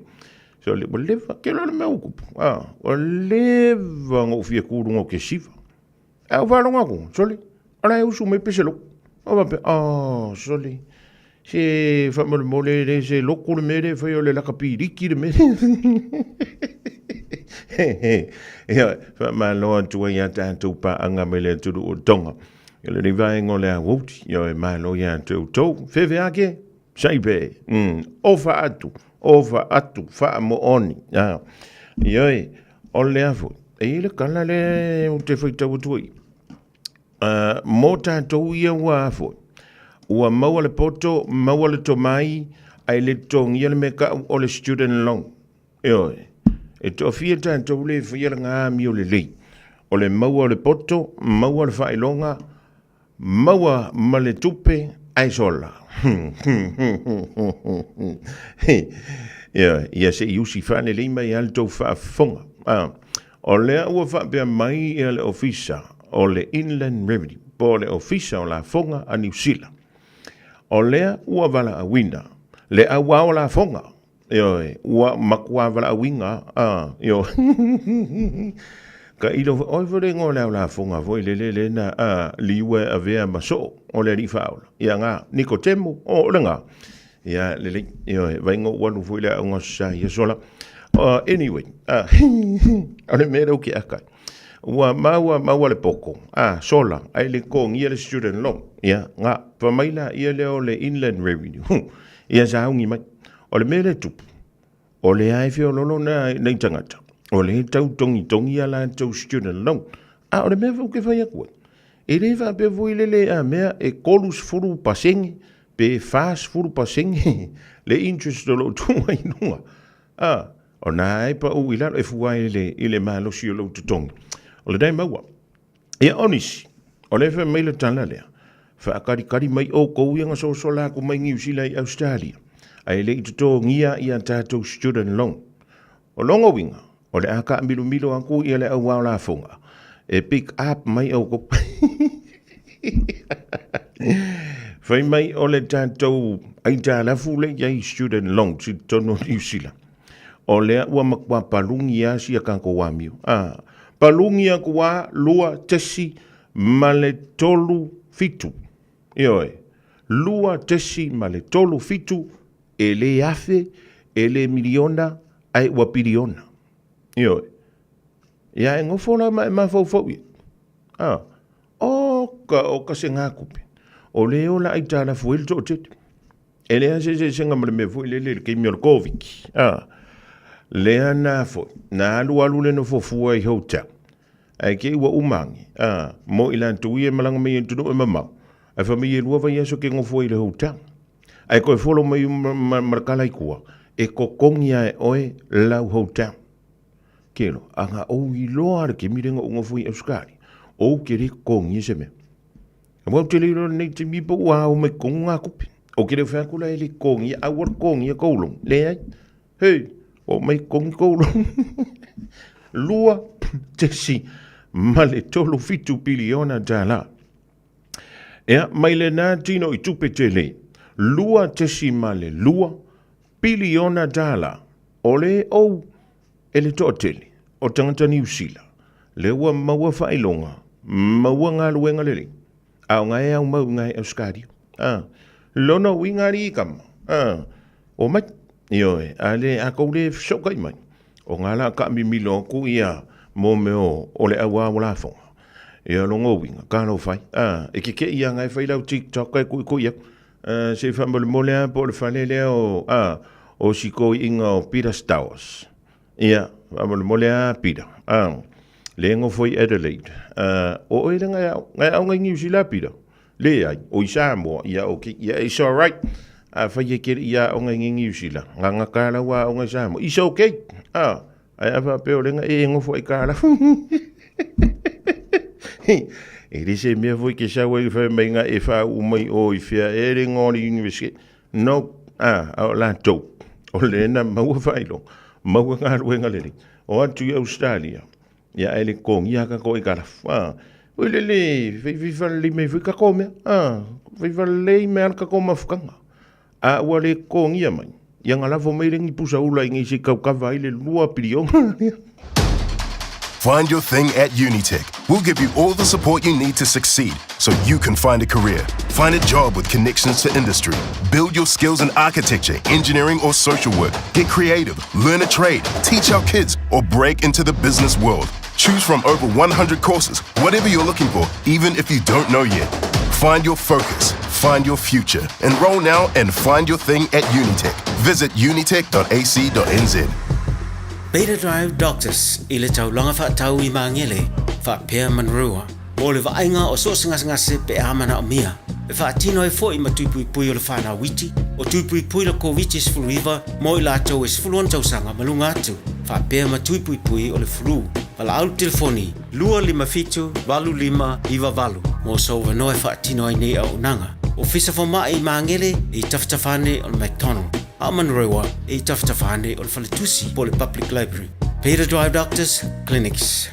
Ua loa le tautua le Pacific Finance in no ngā tupe mo so se wha moe moe. Ma liu, whai pui ponga, aso whanau, sa whai whai ngā malononga, ba so se wha lawe lawe. Apa laine lo le pacificfinance.co.nz. Pia bala au le oval sa lau fitu whawha, lua fitu. E talo sanga sauna no ngā tupe I le bao le 5 se lau tala, ma le lua se furu hawhi tala. E lua minute whai lau talo sanga online, www.pacificfinance.co.nz. Ai tasi le tu lai whaatali e se tali. E iai, ai inga whabitoa. Bala au lo le Pacific Finance Limited ile oval salau fitu fafa lua fitu oval salau fitu fafa lua fitu. O esi la fia e iwa te si male tolu wha miliona tala le se leni ale UTOS ua toe whaasafua atu I ona sui whai unite I le lua o lua wha. Whai sau teo ngā tupe e teo wha whainga luenga ai lau se leni ina ia vave wha tau nuu se wha moe moe tā ua a lau ainga wha pe e ka le sia. Wha o ngā au nanga le ANZ po le talofa voucher, le M tala, ma le My Cash e ala I le Click X. Wha afso tai mai le ono valulima lua ono iwa wha iwa, le www.utos.ws, po le emaili o le info@utos.ws, po le Facebook, le UTOS, le wha putu ngā tupe teo wha whainga luenga o le mawaenga tau sia Samoa, teo wha whainga luenga e mātou lau seleni, ai sele e oe le manuia. Samoa ala tano pele, wa tātou to aitau nuk mai nei le whai ungona nei tau sanga, ma wa tātou ye fo I taimi o aso fia ma whainga mea lofa. Wa tū whatasia nei e le 4SJC valu ma uso malisi wha pēle ka kia microbe, le tau sala fundraiser mo le tātou whainga mea lofa nei tau sanga, mo ta maam tina ma tu e mapu whangalele, wha pēle ngana wenga ta mai tai Samoa ne ke au kilani, wha pēle Samoa matonga. O le a whatau luina nei wha moe le aso whareile nei, fulimo November, I le tu lai ono I le fiafi. E ma whai ona wha tino sau fua ai official Pacific isi o Tara o tahu humal tau lang whaatau I mangele. E te tala fo I lewa noe whaatino I sau siva Samoa I le tātou tau sala fundraiser I le whale Samoa I mangele I le aso whareile nei. Whawhetai tene le lango Samoa, mai e whaamanu ia tele le tua I lau foain. Mo nisio whamtalanga, wala au le Pacific isi I le oval se lau o tasi ono, po onu mera masani au kilani le lua fitu ono fitu iwa fitu wha, po le lua fitu ono fitu iwa vanu wha. Tālova Samoa. Wa ule nei o kāsputi alu, a wale sui ale ngila ura ule ki o. A eva mai ina se furu lima iwa kolu, a mo, Radio Samoa, vevela a. E mo ia vevela en pi tau sa vili foi le a, ele maluru tenel sa vili le solde a e pi foi le a e fatamala ia, o lona winga. Ia a mantai lo mafatua, a pi ia lai fa yo tala inisi o tangata. Ia ona so tuai lole malo taltali. Ia ona wan tuai lola ia le. Pi te whalonga tu fo ilele lo wisu se itulong. Ia pe ia langa so a oe se lori pusa sa. Wa amakanga pe ia e wha pe nā mai lau. Whiwhira nganga ele ni whaengo le awo. O le fo iwa maua le tātu o wanoa. So ta ia I ma le fionga ia lilo mai awa mai na vai le sui o le tātu wala leo. O lo o wha pe leo na ngalue puno wa I mai tonu. O lo tātou o tunu, a misi le tātou ofisa le Radio Samoa I nai malifa whaatalawantu li le maiawa ma lo le whai o le whaiva ma lo fo I le ona sai mai le whaatawhiti o ngā ruenga o le nei fo I vaiaso ma lo le ngā lue Ia, talofa i lau tau whaafonga mua, ia, o le alofa malaanga lei o le atua e aona vi ia pea i lona soasoani mai, lana tau singa malana puipuinga, e maise le mea alofa sili le angang pa ia, lona whaatai tolu aina o i tātou uma, tai tō tasi, taimi uma, maso uma, ia, o lea ua tātou au lia mai, whai whaatawhiti o ngā luenga o le nei, whai vai aso, ia, o lo tu mau mai pea lona anga lei, e tari tonu whai le manatu. O lo whapena fo i outau i nai New Zealand. Ia le ngata i lea. O le toa tele o le tātou atunu o lo lalang papa au i tu e fia o lalangi. O lo maua le tāpol kalamele nei tū la o le awauli. Ma lo le soifo manuia. O le tātou tau whaifa ma lo lava le tasi lilo ma lo le tau tua fo i lo tātou o taro. E tiu te ma whaiva lo filima i le ngata fo i leo le whantu ainga tausi. Ia wai o le te mai te wantu lilo e le ngata i lo ngalue whantu stala. Ia o lo ngalue tono le tu ma lo ia ma le fia anga fo. Ia mi se le whantu ainga tausi. Ia le te vai so le ngale sui sui mai ia o lai. Whele fale o fure ma o mai o lai ia lilo. Ia, tai te le ai lau talenga fonga mua.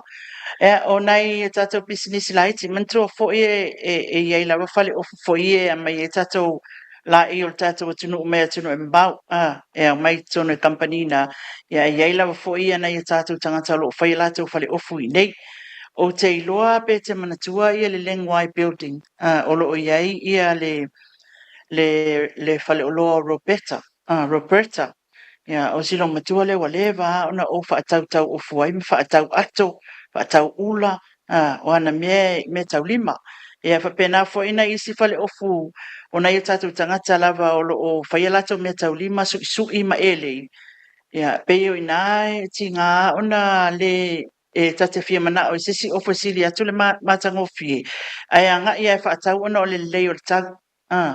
Maua se ofu se fitu se fulu, lima se fulu se lau tāla, mai nei o tātou tangata. Ia maltulanga foi lele, o nei o tātou tangata. Ina ia whaatula ia lato pisinisi, ma o tātou sosoani ai. Awaila ia se sa we whakula, e kako pisinisi ali fonga mua. O tātou lava. Tau atu le marketi a whapewa. Wa tuali tolu astol vai aso o tau sampe le fale ainga foi lea. Ia ona mawhauwhaula ia lea. E ei nei stalls o i o le tātou marketi. Lo whaatau ai ia mea ai o tamo favela, ia matulanga whapena. E mwhaiwhai nasi asi ai, o lo o iai nei e tātou tangata fo ia mai e whioanga, nuu. Tangata taito o tasi o lo o anga e mai. E maua sina se leni e whaaloa ina, ia e whaatupo e whaile tamau a inga ma whaatili. Mana ia mai ia lato pisinisi ma to anga i whaau Sofia ina ia whaia pea. O le tulanga na, ma o lo una fo ina na ta inga. Au te ilo wala tara mai ana maua star sponsor. Ia ngai vai la ele la fo kun masinga pe fo ni masinga kasi pe fa alo ai waku ingi. Ni fai me lo showinga. Ai sponsor la ka fo le tate fa la wilo ina. Ilunga le tapu kala mil tulanga le tele me fa pena ai o le sosoani la fa la wilo ata business lights. Ma lo va tanya lilo io o levana te fa taliatu io e pe fo la vo le manto totalo ina ia tau du mai ni of palolo ele tar ki visi mas ia po le na fo tau sanga fo ele o to ma fo le world cup e ma lo ale fa io le favor ma lo le sa i ma lo ia wala vo fa manto ngo fie ina le tanto so ta inga lilo o ani meo tu tupu tono le tanto o tru ia mi se le vole tulanga i pi o le fanga solo ia tanto fa msidonga ia to lo wina ia mafina wina fo le rima sino november. O le tulanga le so o le sa ma ua le fontanga ma tato asosio le Jos, pe ona silafia, fonga mua ua mai al tato fontanga tele al Commonwealth lena fai mai nei. E te le o le sauta o le tato media ia i le tulanga fo ilea o le whaasalalawina ma le reportia. Ia o tulanga umasai e le tato fontanga lea. Tapenanga anu mafio anga, ia o mata upu satu ina i ton whaatal noaina. Ia e mesai fo le tato tanga malo. Ia, ele imawala se ava noa i le taimina wa uma i le fontanga. A le fato a sa whaile ia nei lalo i le tatou whalaptonga lea o au whaasalalau mai tono Samoa. Ina ia mawhai o na maua so latou leo. E tu sai fo i o le va ai sa i le va inga i le tulanga lea i le tatou so ta inga ma le host broadcasters. Lena mai e na te company na te tongi le tatou malo. E na te whaasalalawina o ia ia tulang fo ia rights na te whaasalalawina whalawa i tele le tatou fontanga lea. Ia o le tulanga lana lena ia le so le fontanga lena tatou au whaasalalawina au tustala. Ina ia maua se finangalo e bato se report. Ia i te tonu o tatou committee. Ia o mea fo ina na lelei, o mea na whaale lelei, o mea nga makua le ia, ma mea ele i taunu. Wai ia folfolanga matulanga fo ia na whamatu mai. Ina ia mawhai o na tātou tilo iei. Pe taunu, peila o le tūlanga whele le provide me le company le i le end of every day i le taimi o le whono. Ia ni ata fo ia mingoi, footages. Ia whapena fo i ata fo i still photos. Ia ma whamatalanga uma, ia pe provide le live. Ia o le tūlanga lalena, le na tilo pe sa moni la ia tuunga. Wow, mea umana le sa wha mo le tatou malu. Ia e wha matu mai i la tauna, ina mo tatou ofisa wha salalau ia ele i lau tongia, ele sitala. E o i tono le tatou fono le wha mautu le media center. Ia, o le tūlanga lana le wa iei, le alawa uma o na wha ali mai ia finangalo. Ia, o e fo i company wha salalau tono le tatou atunu ele i pa au le so, au mai la latou wha mtalanga e wha pea. E whao o mai se taimi lo lātou finangalo. Ia o i lātou lana, ia o le tālia iei, o na awelo le tātou li poti. Pe le fia whai kau esi wā enga le arka koko miki, pe fia whai tau ai. Ai, o le tūlanga mawalunga ia i mātou ma le tātou whalapa tonga, ia whamawina mea uma. Awa ele na o le tokam se fono e usuia mai le tātou atunu. Ia o le uwa ia, e mwhai sa mua fono tele au na usuia mai. So le lumana ila, ina ia mawhai, ona solonga manuia ma le tūlanga fo elele fonga mua. Ia o ngā le tupel tatou malo le na tongi company lea. Ina ia whamatu o mai mea uma ia, ma avea ia e gay rights. E lātou te whaasalalawina. Ai kako o ako e au mai e mea e mora tatou whaasalalawina matala tūsia. Usala tūlanga na le na whea ngai ma tatou vaenga le au whaasalalawina au tūstala i le so. Malo samnoa lilo. O mawhai ona e autalaina po ani wha le tonu na iai po le mea na ua tu i tu tonu o le tau whirangalo tu whaatasi.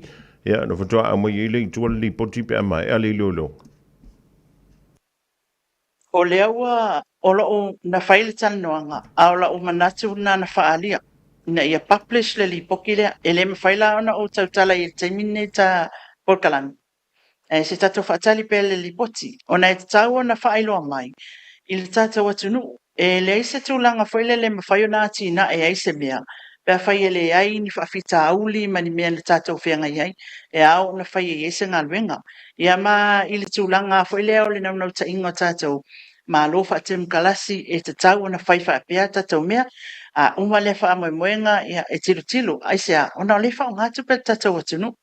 Le sa tongi ia le siri ama le miliona ia i tupe i company ia.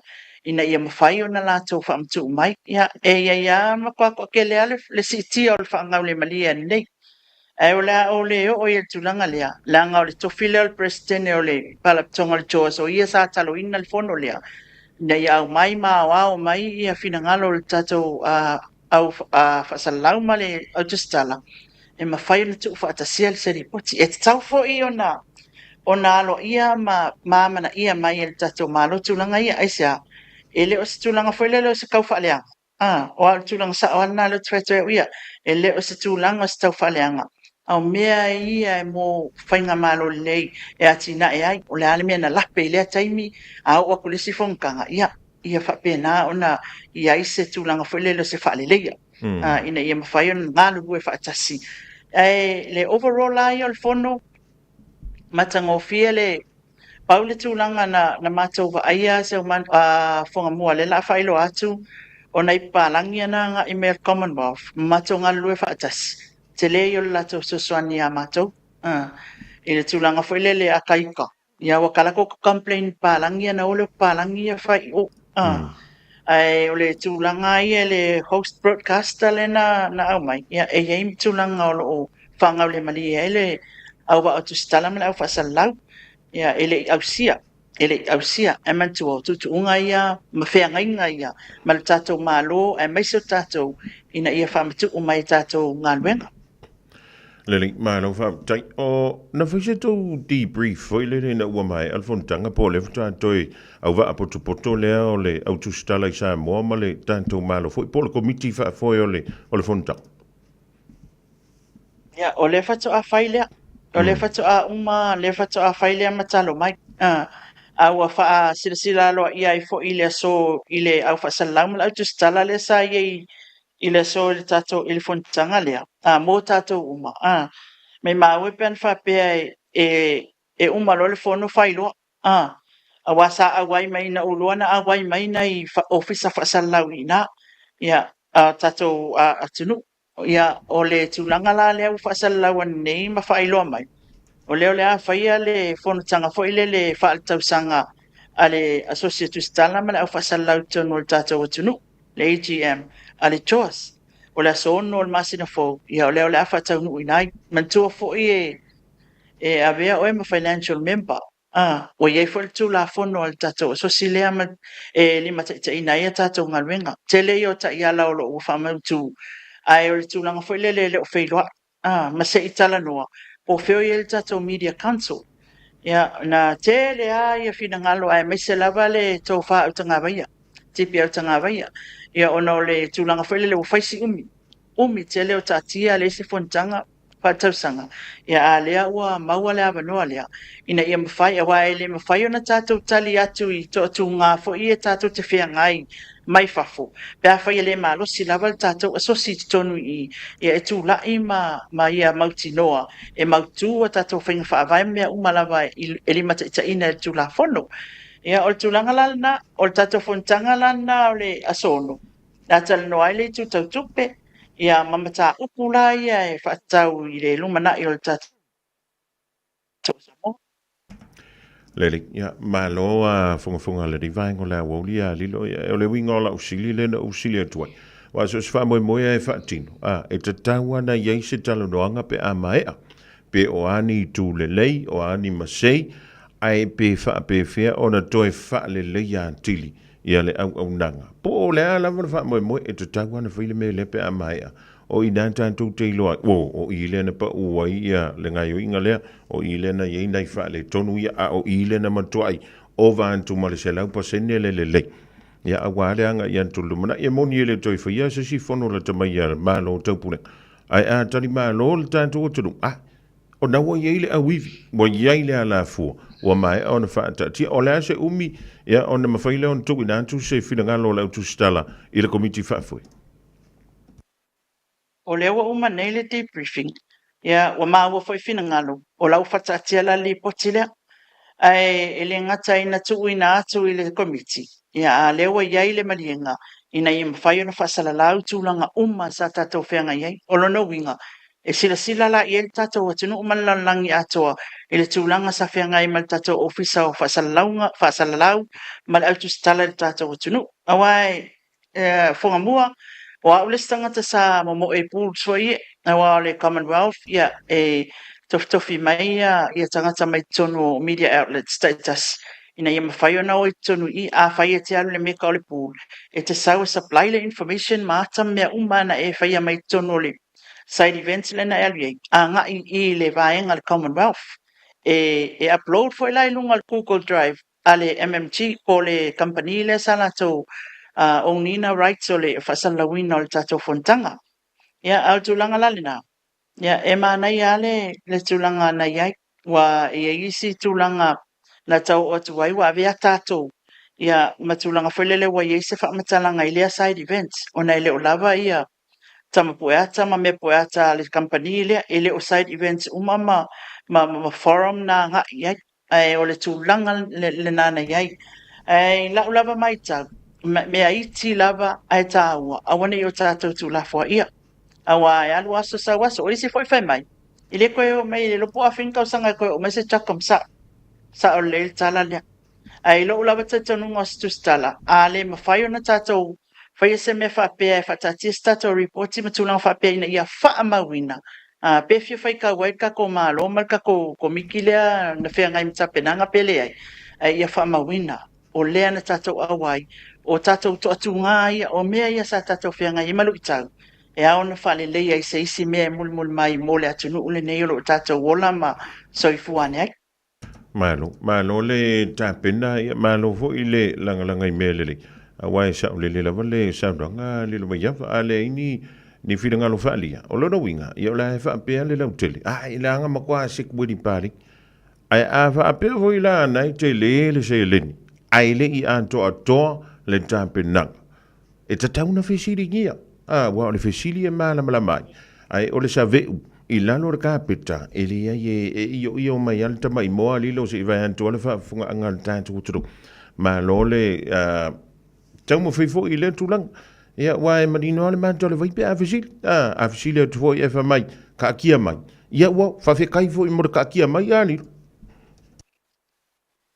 O tulanga tonwal na fonga mua wai o le tulanga o le na o se fea ngai na ia fasalau tu mai fola to the cost a faila le family ina e me faila ona ono toe tilo ai me toe fitu na ile taulia a wai le family ina tulanga umai ya ona yelo le tu also swani falna mo tato malo le tulanga le anga o tato tam fai ai e o ese ale tu foi le o le vai pitasi mal tulanga foi le o le fa pe tau fa le ia tilo le ano moni ma le tāua o le nei foi whamoe awai o nei e fausi ai tae au a whai le ise nei e le aia kau ke o a whapenga e le ise mea i mō tae au lono winga e le ise tātou experience a le lei o na tātou whai nei e le lei foi o na tātou whale atu a tae au o le tūl nā ro tau whai e le tātou sosi nei a whonga mua e tausia ia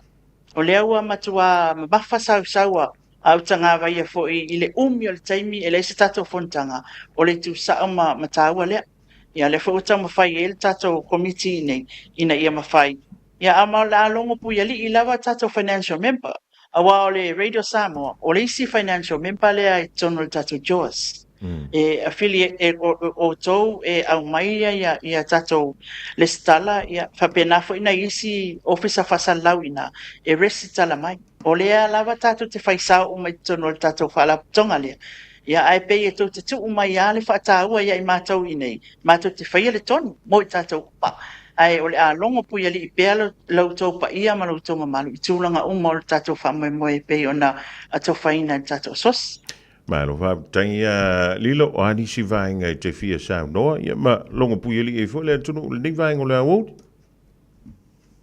o ana nei le na fa pe le na fa ile tulanga fa le malo New Zealand pe au langa nei pe oni pine na tau au ina pe ele o mau a tol fa mo le au le mela sa tu lo langa le wa la lata tele le taimi o le mela sa fai malta tanoanga o le mau ai se atoanga ai o nei le na fa pe fa siringi ai se report la tamai o tato wa fo ile ngoto itwa awa o le mea wa tawana iai fonga mua wa tawana fai se tu langa e fo ia I fa fitau li lea ele na fa ya kulo fo ia o mangi kai mi lai fa ya su enga su e mai ai le fa le chokom le ala fo le nei masina ai o le tu langa na ngata tato report le te ai tu ai mai si fa la tonga le o le assignments le o email mai ai ma to la to fo le fa tonga me to scientist pacifica o la to la ia sa fa o mai o lea ha fo la to ia o fisiningi ia le au su e New Zealand ia mai tato report na ngata tato report ile masina le te nei e o le amtanga al masina nei lono winga ele o atoala ia le tulanga le e tau ona ia se tala la tala mai au te loina se fonga mua ua wavel tasum ai o te loa ana fa pe o le tate sum ile lima e mauala le upu mo le asol nei e whaatau tulanga le pena ia se fesilingia o mata upu ia I le awaenga ia su e New Zealand tu sai o le wa.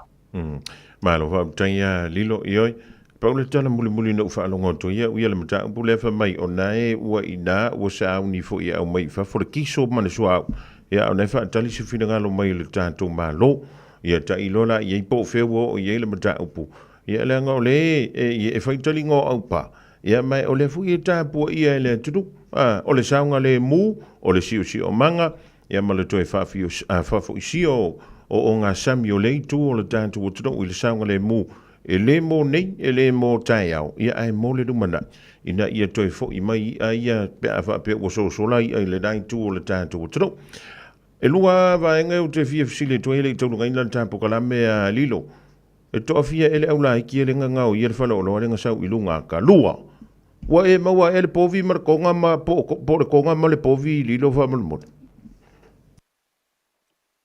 Matuale e faisa mo al mal povi ma wangeia ar konga na le wal mal povi le wo fiu su el konga le tu sai le o au mai se repoti mautua le o tulanga le ile tala le tamatonga saloia o le tulanga lava ia wa sa va ile tu pon melia o te loe tau ona ia ile sa fa ile la lo mal so o le lo ia te minne le foi sa no mai pali e ese tangata le acting wa le e overseas le o lo i fontanga ia le fionga le ali komsina e alo no wingala e sa ile tato ia o le officer le ia o le tulanga le pe ona e ta o le au ngau o le fai mai ko lua kengi ia to lua tama e le o mautu foi la le tulanga le na pau foi le no fisiring ia tanga le ngau le ia le foi au mai la tau tala la ia le iso suenga lo no winga ia o lo nga fa tali foi la iso suenga le kala le wo mawanga mai e lua kama lua kengi o le si foi tala fa mai e lua kama kasi kengi o mawana kama ele mawa kengi ai fa mai isi e kolu kama e tasi tene lo no winga la e siliala le fa kandele ia se fa mai le o le awa le tulanga le na mawana mai tanga telunga Facebook social media e kolu le wali ia e ku mai ka malaka skinge le nga pu e bai pinga mai nga page ele fa maunia na me se longa e fa mai el tanga lenga o le la paule tu langa ta wa sa el fon tanga tu stala ma le sui mai le UN o te loa o le tanga na haya mai le UN mo se tu langa foi le o reporti me o va ai fa langa ina se o manga i le taimi le nei ina whapea mai ia o le tatou waila au whanawau foi le whangamua. Ua tatau ana whai se fufuanga le tatou malo e awe sea ma Samoa. Ona o lo whaalea ngaina ele tatou ele whaalea ngaina le swa vai o whangatau mafa. Ua whamaunia mai fo i le lipotina le li palangi lea na nga i e tatou vaenga o le au whasalau matu stala. Lua. O ta avale ia e alui ma. Le ua whamaunia mai. Ia le tulanga foi le saunga le mu ele o talfia ngai ona e le tulanga foi le ia ile ia maa o maa ia o te fai atu ai o le tulanga foi le ele o ia se tavale tise ele ai se tulanga foi le o se no fuanga ua fai fa pitoa le anga le maa le pe uma le maa le ona avele ia na ia o le si foi tala le na mai ia o la le tulanga ia o le maa e fa pena e alo la te ua pa maa i on fa le ngaina le o le se manga a ole i au mai atu langa le matua e peia e te tia fitus fun muntupu e le fa i tavali na au mai le UN ai na toa to sa mala ya la el vaenga tu stala ma au fa salau ia se li palangi ia il tulanga na o le au mai o tavali e sa fa ngata i meta to fonu le na ye tavali sa feo e tato minsta ma tato malo tavali fo i fanga le tisi ia o yai ia tulanga lana o le lau fai mai el taimi nei ele set apinga se kulanga fo le tato atu no ina ia mafai ona awina tuai ma ai e fafa o te lona no fuanga ina ia tunu una i o towe wa yel no fuanga fa to ai fai tu inga tulanga ia ma a pe a fa pe o le temna mia pe o le anga ia na watu le ia mo le tia ina ia ilis awala sanga le mu o nei tato tunu ia o le wa mai ka ko ka vale fa penga ele se kulanga fa penga wa nei Samoa a le lai fai mai e le la allocate ia le o le la ye fo fuanga ina ia mafai ona mawani malanga va a foi lili se va fa bitoa e va tuai ma ai se no fuanga i fa fo se tunu i fa fo a wala tulanga le o le tulanga foi la na singi ai o i tongi ia tulanga a wale o le wa mai tavali ia ai o tala saltua ele ni tala fo ia ele ang mai tavali ia e tanga tana email i fa bitoa mai ia tia am fai mai tavali ia ele saunga le mu Ia, ai o le taimini, ia langa o le mea alofa le nitu ina mai a wal tatou fontanga. Ia e tau foi la ona tilo mai le UN, a fai o le mea alofa, ia o lea ua sau no mai le lato ali palangi le na sau a fai na tongi whapitu e fai su e ngau mea ia mol whale anga ino te sioma. Ia e tau la ona ia se fufuanga ia tulanga lea fonga mo. Le lik malo fa tang isil ta ngol vai ngale ta ilo ye ai sa ta wana fai mo mo se no fuanga ti ye ma ai li a wina tu ta tu ta val ye wa le ami o ta tu e pe ya mo le me le pepa kuisi fo ile nga umanga ka uma fa kongor ka vale fa mala malo yang ko ko fo ile o isi ta u ta na i lunga na me ye lo no winga ale nga fo fa pe na ma o le fisi o fe la me le a vi ye wa le benda sa ta no fa mo ai mai sela leo no la matia i o ta vale po o ilan tau. Ia ole a whapele o na whaongai, na fuilele ai misele teimi avantu ai, e stoa tātou ma. Ia wālawa ia le afo, ia le saunga le mō, ia o te tonu o le tātou. Tunu a tonu o le tātou talalana, ia e au mai i se whamatalanga i se teimi o mō. Mua, lilo, ina rei te wai i se si vaenga tā ua, ia e te fia saunga i le taunga ina le tātou whilo inga i le so. Te loa lea whapau mai i tata noanga o te loa nai fia tālau news. Ai o lea o walu o ki whango ka ngei wha inga ngiva yasu. A whapela ki se palolo. Ia, wa kiringi aklo ke whongi. A whapele ai. Ono sa i mo tau sanga fo. E o lau kengi whai wale koe ka palolo. Wa iei a mai whai o waingu whala au whai lau kengi pe oi. Ai le leo na ta whai loa i le vai asa fo whonga mua.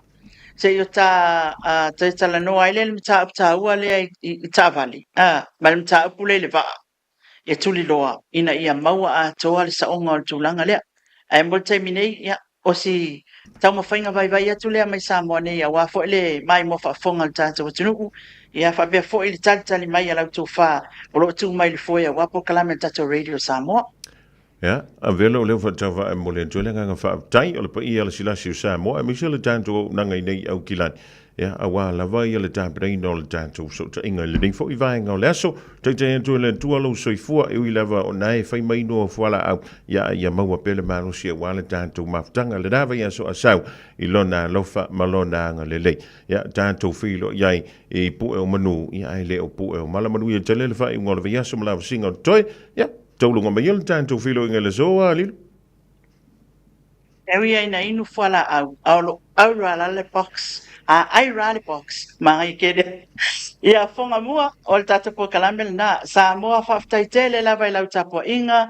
Ia male mai mo fonga mai fo ile ma po kalamel ni tu lao le auli tata whailoa ile vai asa fo le alofa maleanga leo le atua manuia le weekend. To whasai fo. So i forma ia manuia. Le fionga ia lelo mai ava mai na vai pe ona ia i lona sao fo ile tanto. So ta inga mai Samoa ile rei taimi o le auli. Le kioala au koe kauwa aia ku siau to fine ia lilo. Pe ia wa kau koe mo mosi la ikiki mai. Ele se mo mosi kele. Ai pi wa kau koe mo mosi mai. Wa ngalo ngo ve silipo le ananga fuala au le ingu e kau wha mo mosi e ngai ngi vai kau.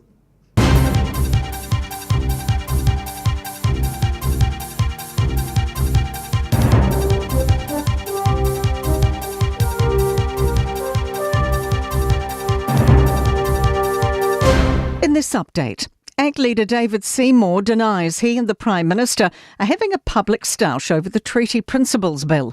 The legislation set to pass its first reading in Parliament this afternoon, in line with the coalition deal, but won't be supported further by National or New Zealand First. The Prime Minister has again strongly criticised the bill, calling it simplistic. But David Seymour says anyone claiming the parties are arguing is making up news. I've said it's undemocratic to make up your mind on a bill before you've seen it, but now they've seen it and they've confirmed their view, good on them. Demonstrations in the capital this afternoon calling for public-owned rail-enabled Cook Strait ferries. At least 200 protesters have marched from Midland Park to Parliament, some carrying signs targeting the Finance Minister, saying, Nicola, don't abandon our ferries. Nicola Willis pulled the plug on the IREX mega ferry project, saying costs had blown out. Willis says the government's determined to find a value-for-money solution. We look forward to delivering safe, reliable ferry crossings that are compatible with rail, which we think has a really big future in New Zealand. Immigration New Zealand's web traffic skyrocketed as Americans consider a move to New Zealand following Donald Trump's election victory. US web traffic on the Live and Work New Zealand page jumped from 800 users a day to more than 18,500 last Thursday when Trump locked down his second presidential term. Registrations also increased 6,500%, and the number of US-based users viewing visa information pages surged from 7,000 to 91,000. Key details about the sinking of the HMNZS Manawanui may be revealed this month. The naval vessel sank on a Samoan reef more than 2 months ago while surveying the coast. And that's news. In sport, satisfaction from Hurricanes coach Clark Laidlaw, with 4 National Sevens players getting picked up by Super Rugby franchises for next season. Among those picking up contracts are Clark and Peyton Spencer with the Blues. Laidlaw, the former New Zealand men's coach in the format, says building a pipeline for young players was always a priority. We've done a job of recruiting really good young players. It was a real strategic plan after Tokyo to go after the best young ones and try and keep them in the system until the Olympics. I'm really sort of happy and proud that that plan's coming through. And Black Caps all-rounder Michael Bracewell is hopeful the 45-run loss to Sri Lanka will be a learning experience for the side's youngsters. Wicketkeeper Mitch Hay, opening batter Tim Robinson and bowler Nathan Smith are getting international exposure on the subcontinent. That is sport. I'm Raylene Ramsey.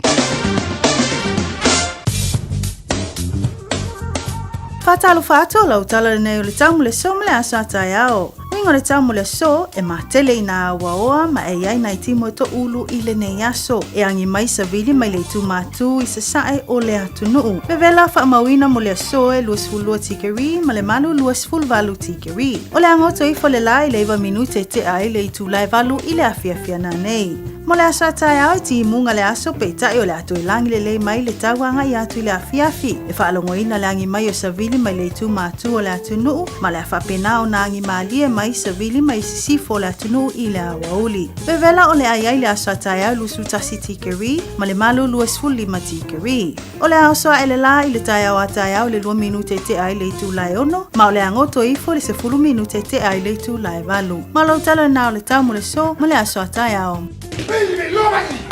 Hey, hey! Oh!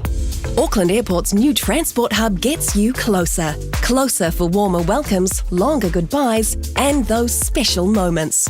Park closer with new P180 short stay parking, just steps away from the international terminal. E silia ma le se lau fala oloa i Samoa e mawhai ona whaanga i le talofa voucher mō whaatanga alu a inga. E le atua lava se 5 minute lafu antuai mai New Zealand, Australia, Amerika, mai si antunu. Ai tau nuu i telefoni maolo e whaanga le talofa voucher e whai e le whaatau. E mawhai fui ona tungi e tuai le cash power wha pēle pili o le vai iso o se taimi. Angai loa i le www.pacific40.com e lafu ai se talofa voucher mō loa inga i Samoa. Mō nisi whaamtalanga walau mai le olua tasi o valu tolu tolu, lua lua lua tolu, po le info@pacific40.com.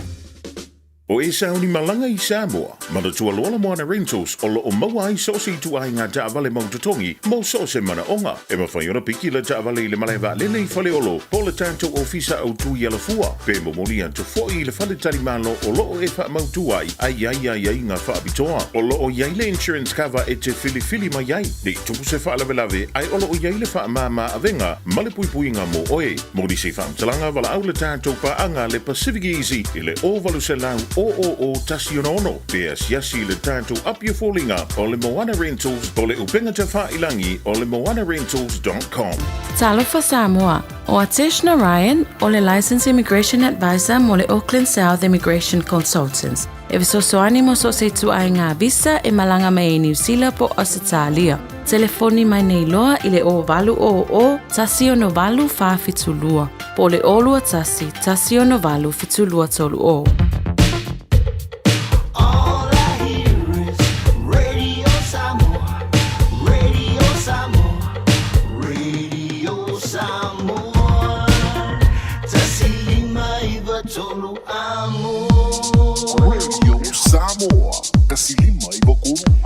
Se fulu whame du tau tēne lei tulai tolu wha talawantu I mātua e langan te leola whana wa onga lau tu ua onga o le ria stofi talau tu maiti o me o tau mai le onga le ia so fa mo fu spa o tono le ta vale sui o fua onga le fale sa le mai le tanto por klame fsil matali ile a for le tol fi nga ngolo fa tasi mai le tlinga ya ulungia pira peladanto o le tutomala danga ale city car si dai Henderson au kilani sifo mo se tanto li potiva talawantu la utofa ulungia malo le fa yo le favor e malo volo sai wa e ang mai ia ile fanta fiti fo nga wenga o diva ya solo na luo November.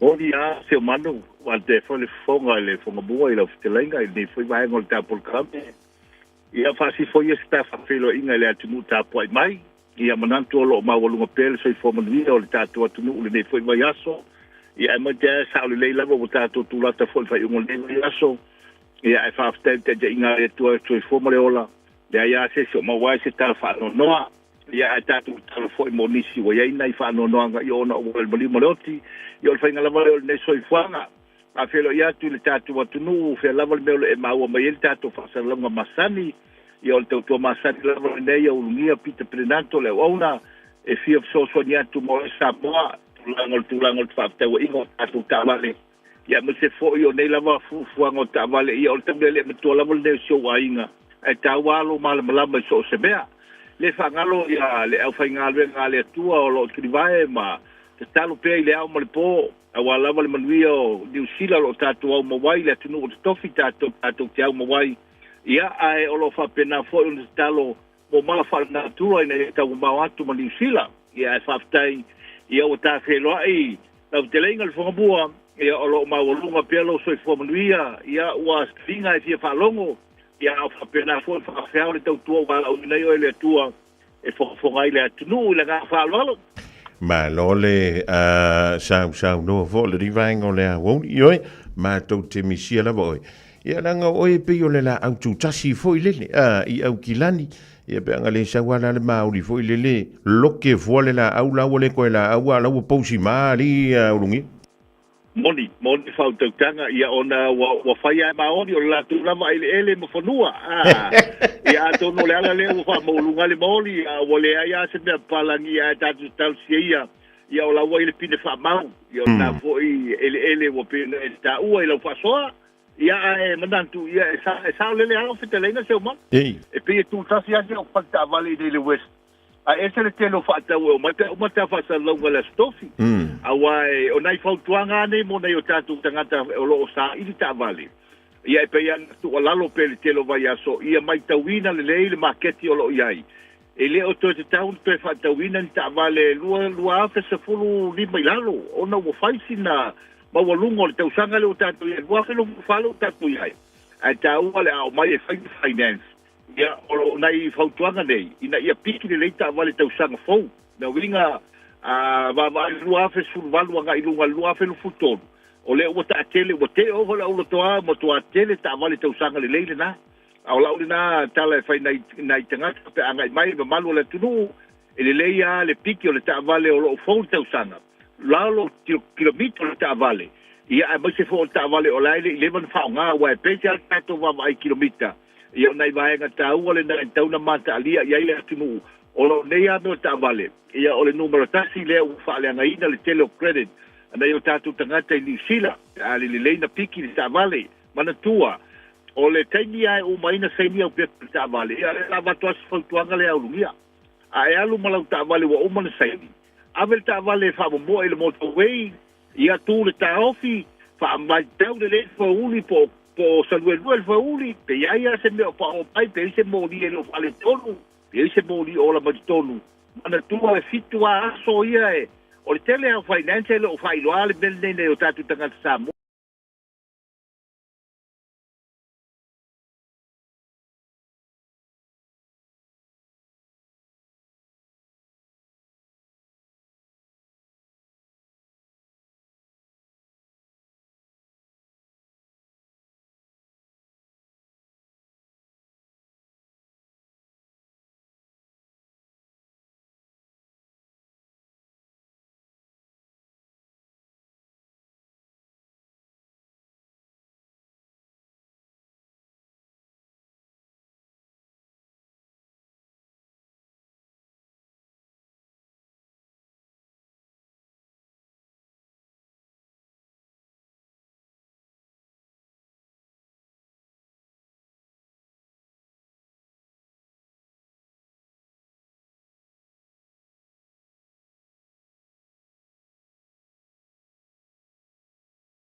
male tlenga to vai o la tone wa ave to la tu tavale ia le fatali na isi ta sanga o tali al tato finance tele mala no ta vale se va e lo mo fa la do atu de telo ta vale lo tono tato lo toa ia tato o ia upo ia tato no ato ma pe asava mai tato to atusi ta sidwalua Lincoln Road Henderson e te maua ia le tautua male au nanga vala o mai ulungia so se teibi po male ao so se po pale tonu lau ta vale la wala vala o mai ulungia le po su tasu lua o te aluatu a whaitong fiti ta vale ka iai ta vale wa iai ni tulanga whale tonu le tulua po maa o numero le telefoni o lua tasi o valvalu fitu lua te maua ia le tautua ulungia lua sumalfa fitu aso al vayaso ia ona tua ia o lo mawhaina whaia tātou tupe whao popo nei te mai small loan i lungo tātou ta valo nei ainga i waman saini i o lai fwoi o malatou cashback i nei fwoi vai aso fia nei ainga o vea tui pule ai fia le tupe wa mai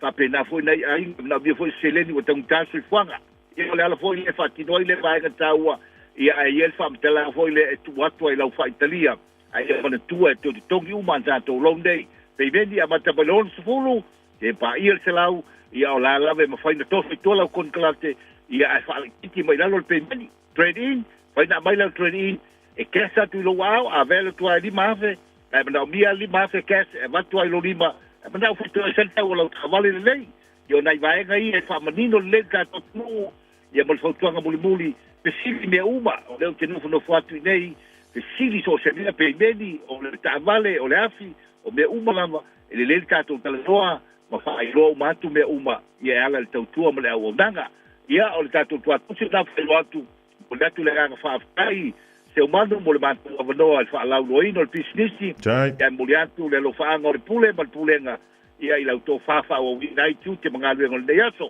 ia pita perenato la o tau auna so i fua mai mania sa mo i teino tutoa le neiaso o le dawa whaafongale tino o le talanga iau lugia pira pele dan tō le tautumala dangana le City Cars i dai au kilani sifo le pitono o Henderson tasi lua pa tasi tolu wha Lincoln Road i dai Henderson wala au iei le ovalu se lau lua fitu tolu fitu valu ia wala wala sa ilinga leo so sa i le nei fo i stofi e misilanga tu le wha ingole vea stomaiti wha mawfu spau tono ta vale tono ia inga sui o fua onga Sānu mai mō le tātou polokalame o Fisili Matali, langolango de malo si le whakeke o le Fina's Delight, se mō i keke o aso whanau, whae poiponga ma so se wha moe moe, e mwhiona e mata ia tō keke lungo le Facebook po le Instagram, ta i lalo le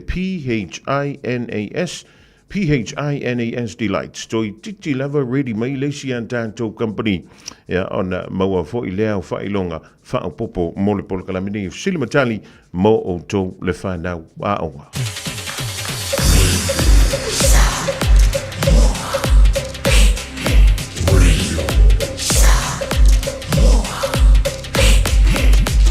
Tasi lingoi watu, amo. Okay, you see right about now, we're finna take it way back. We got light reds in the building. 6, 5, 1. Wait now, bada boom, bada bing, that stories untold, commentator. Too good, no control, I'm a simulator. 651 lion, this collaborator. Someone left hook, coming to my dinner. Eastside, B-Town, 5024, click. Creekside, shout out to my brotherhood, I'm homesick. But you know this, you got me singing la la la, ta ta la la la.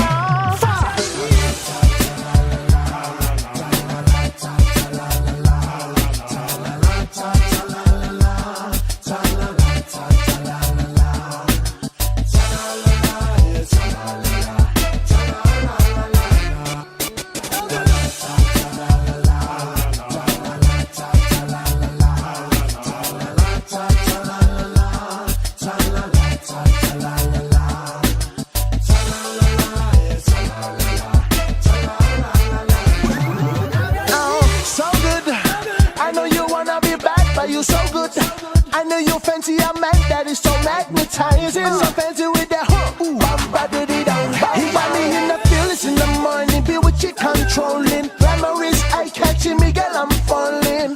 But it's stalling. Still got me singing ta la la ta ta la la la.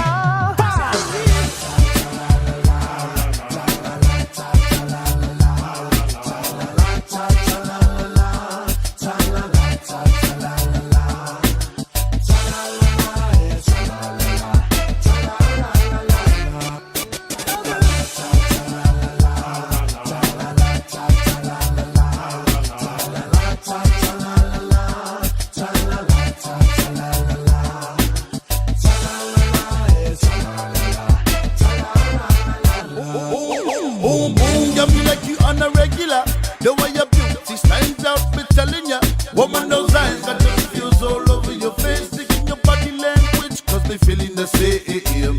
Come to a little closer. Pick up the vibes from the sea. Put out the fires, getting hotter up in here. We can't evaporate, come on, you can't disappear. Oh, no, nobody's in the chance, get a bright cause you are mine. One and only one in the area. Where no lion, watch it.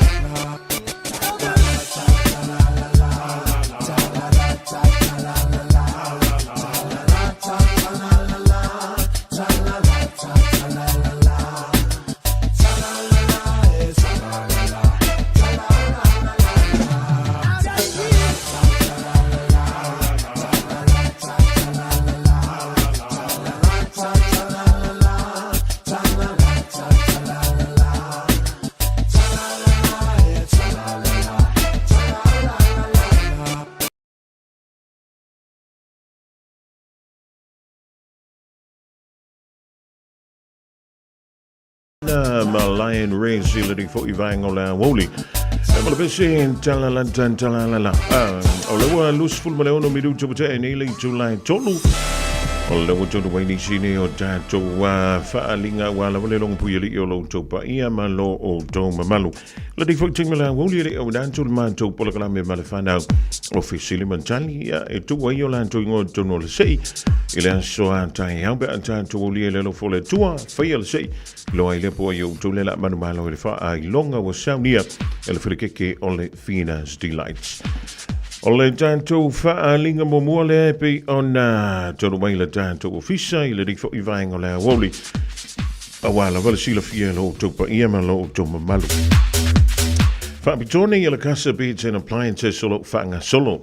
Olo yele siti no for fabric no for toluma no for single silua. Mai le iva tala ile vayaso iva tala ile vayaso e mawai ia le siti no for fabric no for toluma no for single silua mai le iva tala ile vayaso. Moenga queen size fitu tala ile vayaso fitu tala ile vayaso e mawai ia le tanto moenga na ia ole queen size.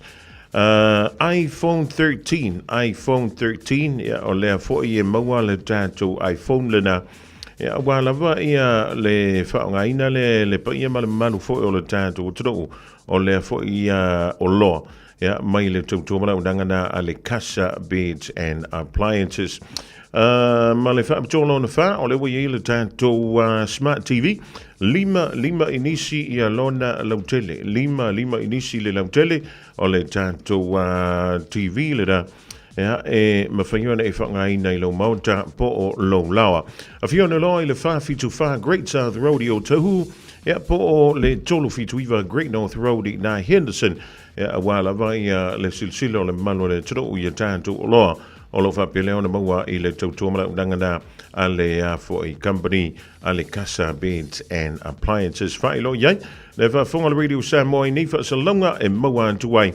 ya Sawa for ya Sam Olona Yapo Loa Umana e pe ona ota ua ile nei fo I vaenga ole woli. Ma le tanto fa le tanto fa silanga muli mai le toto mala unanga le health line. O le health line o se au unanga e fia fua e au noma se tutongi lunga o le telefoni. Ma e havanoi so se taimi lusful fai tu la le aso fitu aso o le vaiaso. A faio e mai po o seisi fo I te alofa iai ua mai. E mawhaiona e wala au le health line e le ai se tutongi. I le ovalu se lau ono tasi ono.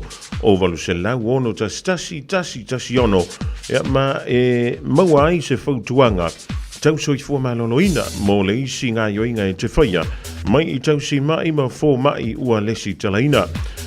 Pisili mo se whaam tala upu pe a fia tala noa I lau ngangana. E le se tongi o whaam tala upu mo ngangana a le Pasifika. E le se mafuanga e te whaatiliang se ia e mai ti ngā ina. Ia ona whatoa e telefoni lea. Wala au lole health line pe a whaio nei te whaatawha ngā se ngasi I le whale. I le ovalu se lau ono tasi ono. o valu se lau ono tasi ono whaafitai.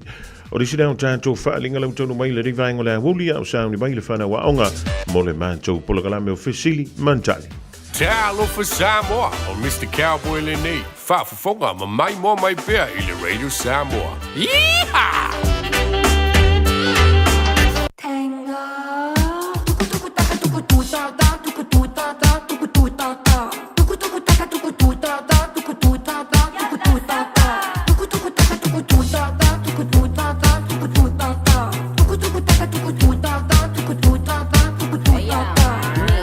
Soy Trini, everything the man have that a for me. Don't let it the never papi give me. Pretty face, ugly girl can't see me. Me not pretty, so me do my little shimmy. Fat but the waist still skinny. I'm so good that the man I get clingy. I'm even weak when I do it up the Henny. Desmond has a barrel in the marketplace. Molly is a singer in the band. Desmond says to Molly, girl, I like your face. And Molly sees his as she's taking him by hand. Oh, bloody, oh, blada, life goes on, yeah. La, la, la, la, life goes on. Oh, bloody, oh, blada, life goes on, yeah. La, la, la, la, life goes on.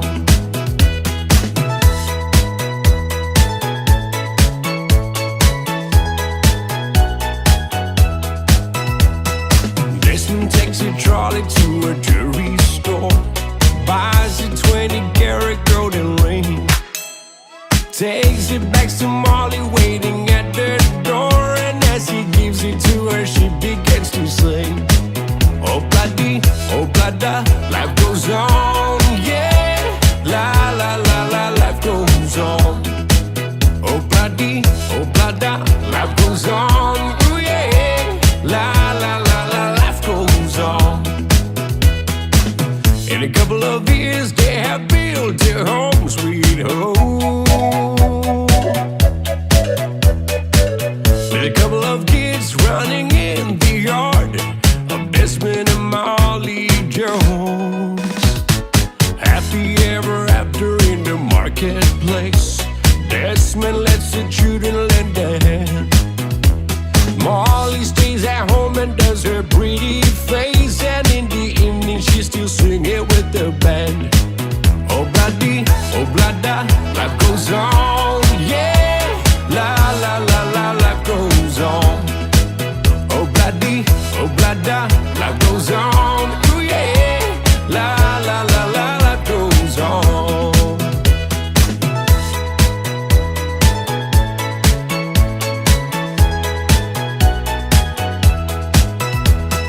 Desmond has a barrel in the marketplace. Molly is a singer in the band. Desmond says to Molly, girl, I like your face. And Molly sees his as she's taking him by hand. Oh, bloody, oh, blada. So from Bali now, Mr. Cowboy, letting bang on now. Only but DJ Deva. Oh, bloody, oh, blada. Fasa mo, waka yung vila sa kuko na siya.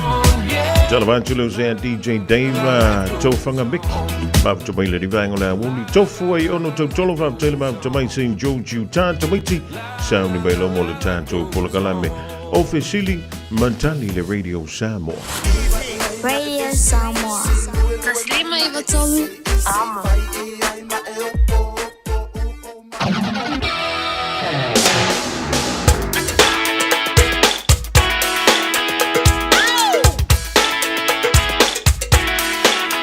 Olewa se mania to le valo wanti wa family to te nile afo le tolu le fo ivainga le woli ya ma lola va ma tua ma ta vale le pikino le fana wa onga ile tu wa yo onga ile nei fo ia so tofi ole stofi de ia so fulu me fa ole di ma sino November lua fi lua se fulu ma le fa fi filanga e fa tala fa tuai ile tanto polokalamele dei Officially Matali mo le fana wa onga.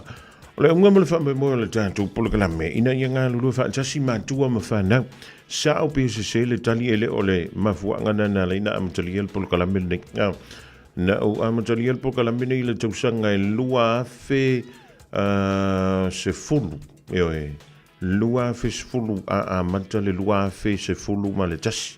Lono sfulu mon tupulu te usanga le matua o le tātou polokala. E ifo inisi o alo mawhana o la ua o antu i kolisi wa o ia mai o mai fo university na mafuta mai le polokala mene o silimatali ale Radio Samoa. E pi ona amata mai ele da vai se o le sa o pe se ele taua le da o le mepi to silio na taua o le ngā lue whaatasi o mātua mawhana. Ona ua sao le teknolosi wha ni yone po. Na o le tua le o ngā o le o lai ki ngā le poku loka me le poku. Tablet, telefoni, laptop, e sia le mea o ngā e sene me le whailunga o mena. Ai mana yele o mai whafole potu mālolo. E whai whaatasi ai. E ali tamaiti. Le lei. Alue a foi. E whanoi. Ona e wala au mai lo lea i le tātou polokala. O le na ua te tala atu le tātou leina mo utou. I le nei fo i vaenga o le a woli. Ai o le tātou fesili mua. O le fesili mua. O le fesili e whaapea. O lea e i nei i New Zealand. Ia le au soka mai Samoa a Samoa. E iai la le la tu ta alonga. O le whaapea leo na ta aloi i le fia antaea. I le malaele o le FMG Stadium. I le loi Waikato. Le no tala no antu i le aswa nafi. O le fesili lani tomi. O ai le antunu ule ta alu le usoka Samoa i le fia antaea. I le malaina o le FMG Stadium. I Waikato. Le tantu tala no le meta o le general knowledge. O lono wi. O mea sa antu tupu le nei vai asu. I lunga o le tantu walale. O le peisa kuaiaka kofsit. O ai le au soka. Leo le anta aluma le au soka Samoa. I le tupa le ori. I le fia tae i nai Hamilton. E po i nai fo i Waikato. Alu sua mele tali o ne wala umilia. Tolu fitu tasi lima i vato. E yeile sta longa le au soka Samoa. I le veis fo. Io. E whaia la i nei. I au kilani le asunga fua. A o ai le ta alu tae au soka Samoa. Tolu fitu tasi lima i vato. Solo se fai snappa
Ia, ai whaale tonu mai lo male tātou whātunga nei le di vāngo la wuli le se meo. Iei, o le talanto le tātou lei nei le di fwoi teime le aso mo le whānau. Tolu fitu fitu, tā si lima iwa tolu. Tolu fitu fitu, tā si lima iwa tolu. Le wā whātasi mila uole i ngoa ia El Maina. El Maina tā lofa, wā mai oi?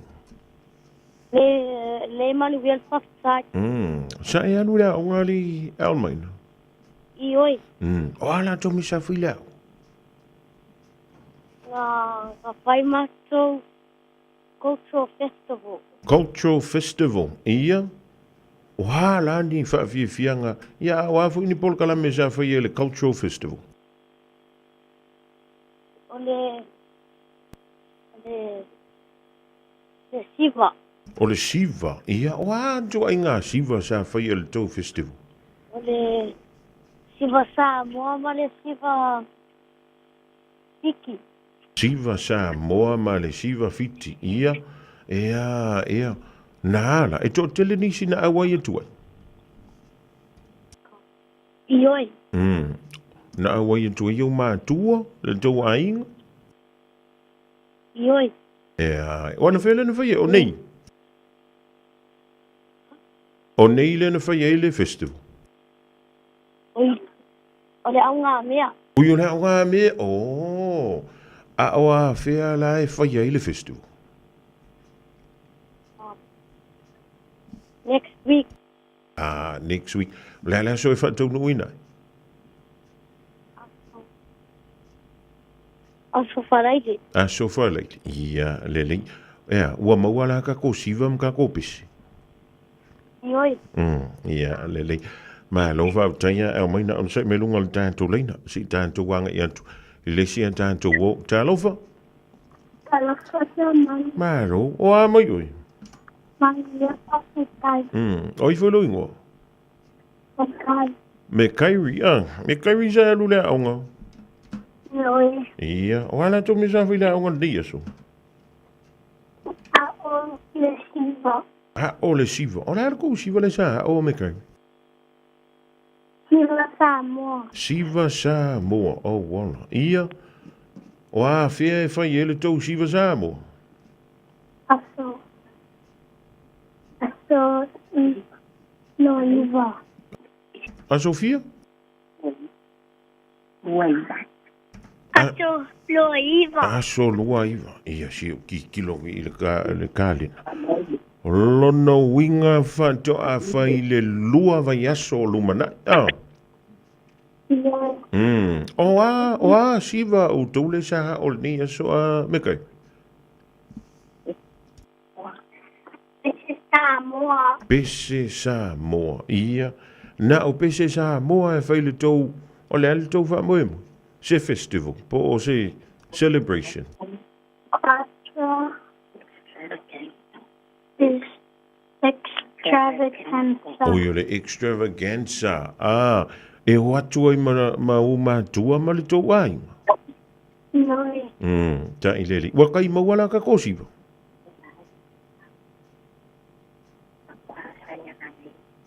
Sakua whainga nei. Oi, ia e o lo mo winga la ka walanga. Na o atu le vai so foua, o tau feo lolo mai Ioi. Ia lele, ia malo, whautai. Ia, ono, sa I mai lunga le afu, tātou lei. Si tātou wanga ia tu le tātou o mo mua le na wala o mai o El Maina. Ia lele. Oi le au le ta alo, tai au le fiafi ma le au soka le asa mua whamal mo le El Maina. O le au Tahiti. O le aua Tahiti. E ke mo? Ioi. E le fia sui a lauta. Ke ati. Ei, ta fiorai, si ta imana ia. O whianga e whaalongo i le tala mua le ali au maina. Lunga Facebook. I lunga o le Facebook, so le se ka I le leike le oi. O le ala so I loa i. Oia ma lo ga iau? Samoa. E ma lo Samoa taia. Ia lele. Wha te le wala au mai au maina. O ai la lea, o ala o menga le alu e whai. Te apu. O, sorry. O au fea ngora alo foi. E whai whea whale. Ia, o au fea au. E ke le ngana alo foi. E fufuru ipu. Nanu whale. E pe e fōringa mai ke re fia furu ipu ari a mai. E ke rengi ipu. I hoi. Ea, ea. Ea, ipu mai a ngafi po ipu mai lasa. Ipu maianga. Ia, ongo sa i wa pau lava. Ai, wha tei te le ale maa futa mai.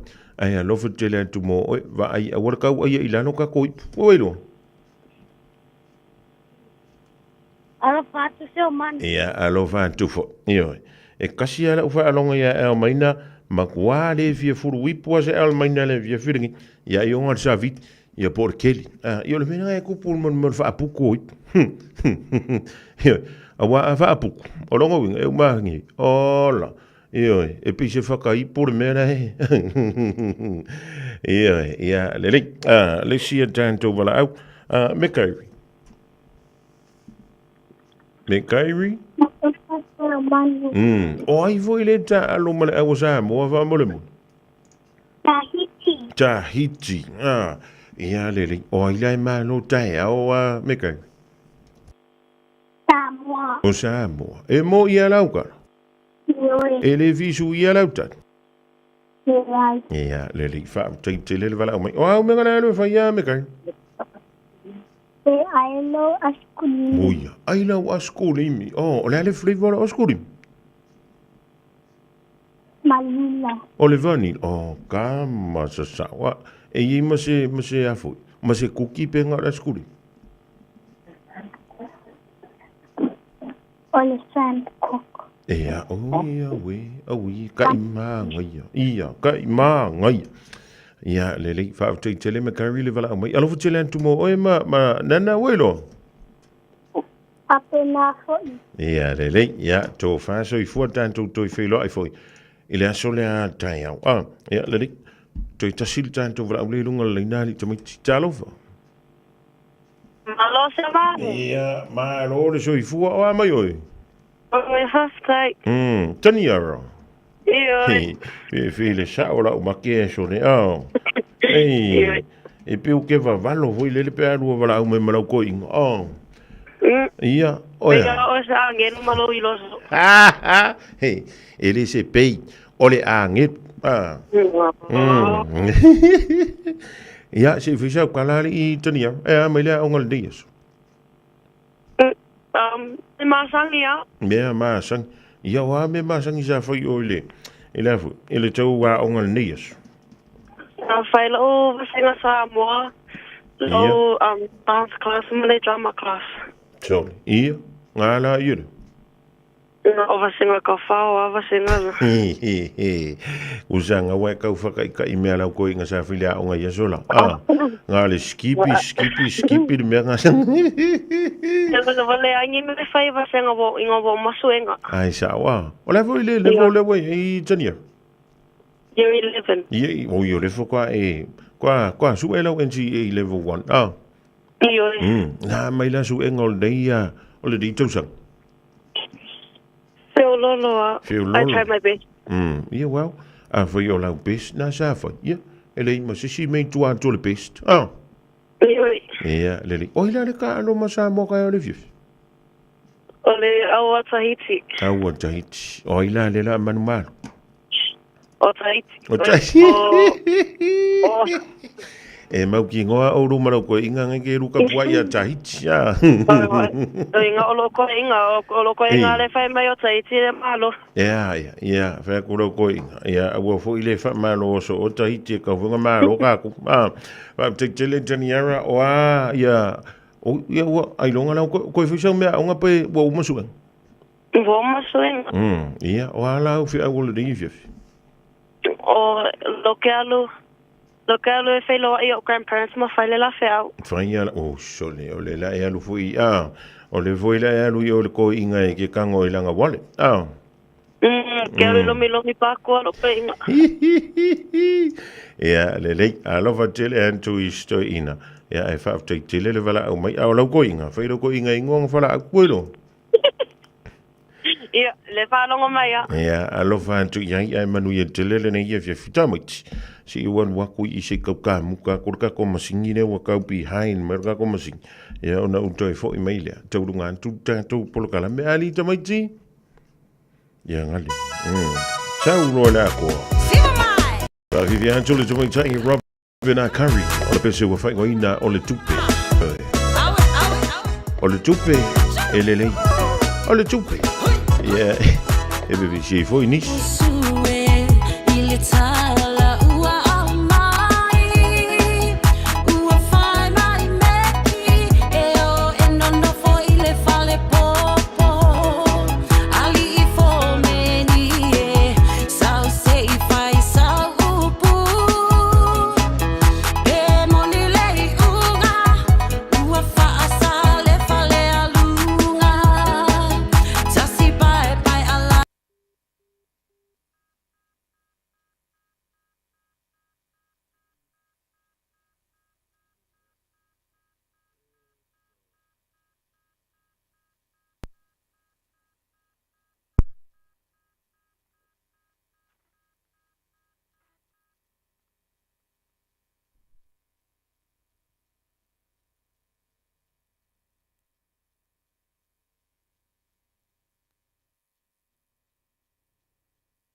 Move your body, make the bumper jump. Killer me, no killer me, the top and top. You body let them sit down, come again. You wind the bumper, fire burn. Se pone de espalda y pull up.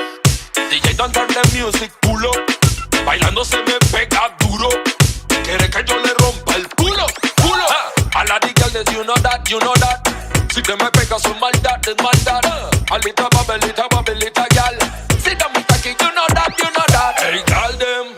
Ting-a-ling-a-ling, your style, my style, I am born rhythm. Hey, tell them. Ting-a-ling-a-ling, your style, my style, I am born rhythm. Hey, ting-a-ling-a, well, ting-a-ling-a-ling, don't ting-a-ling-a. Your style, my style, y'all, ting-a-ling-a. Ting-a-ling-a-ling, your style, my style, I am born rhythm. Hey, tick-tock, gal, tick-tock, gal, why no back it up? A tick-tock, tick-tock, a tick-tock, gal, why no back it up? All of the girls, you know that, you know that. Si te me pegas su maldad, es maldad. Alita babelita, gal. Si te me aquí, you know that, you know that. Hey, gal, them. Ting-a-ling-a-ling, your style, my style, I am born rhythm. Hey, gal, them. Ting-a-ling-a-ling, your style, my style, I am born rhythm. Hey, ting-a-ling-a, well, ting-a-ling-a-ling, don't ting-a-ling-a. Your style, my style, y'all, ting-a-ling-a. Ting-a-ling-a-ling, your style, my style, I am born rhythm.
Ole te mila kola wati le radio sa mo le rivainga le woli o le wa to e fia. To tolu midu tun sa le July 5 malulu wan to pol kala me fa na wo to lo gatu. Ya ono lo ye ya na fa le ton lai ti to fa le ya to dan to masini fa sa la. Ai o to lo ngatu na mala to mo sa mo le ya so tofi la singana wole to tamali ile tan to maftanga po to ale to tai ile tai me sa si la na ai.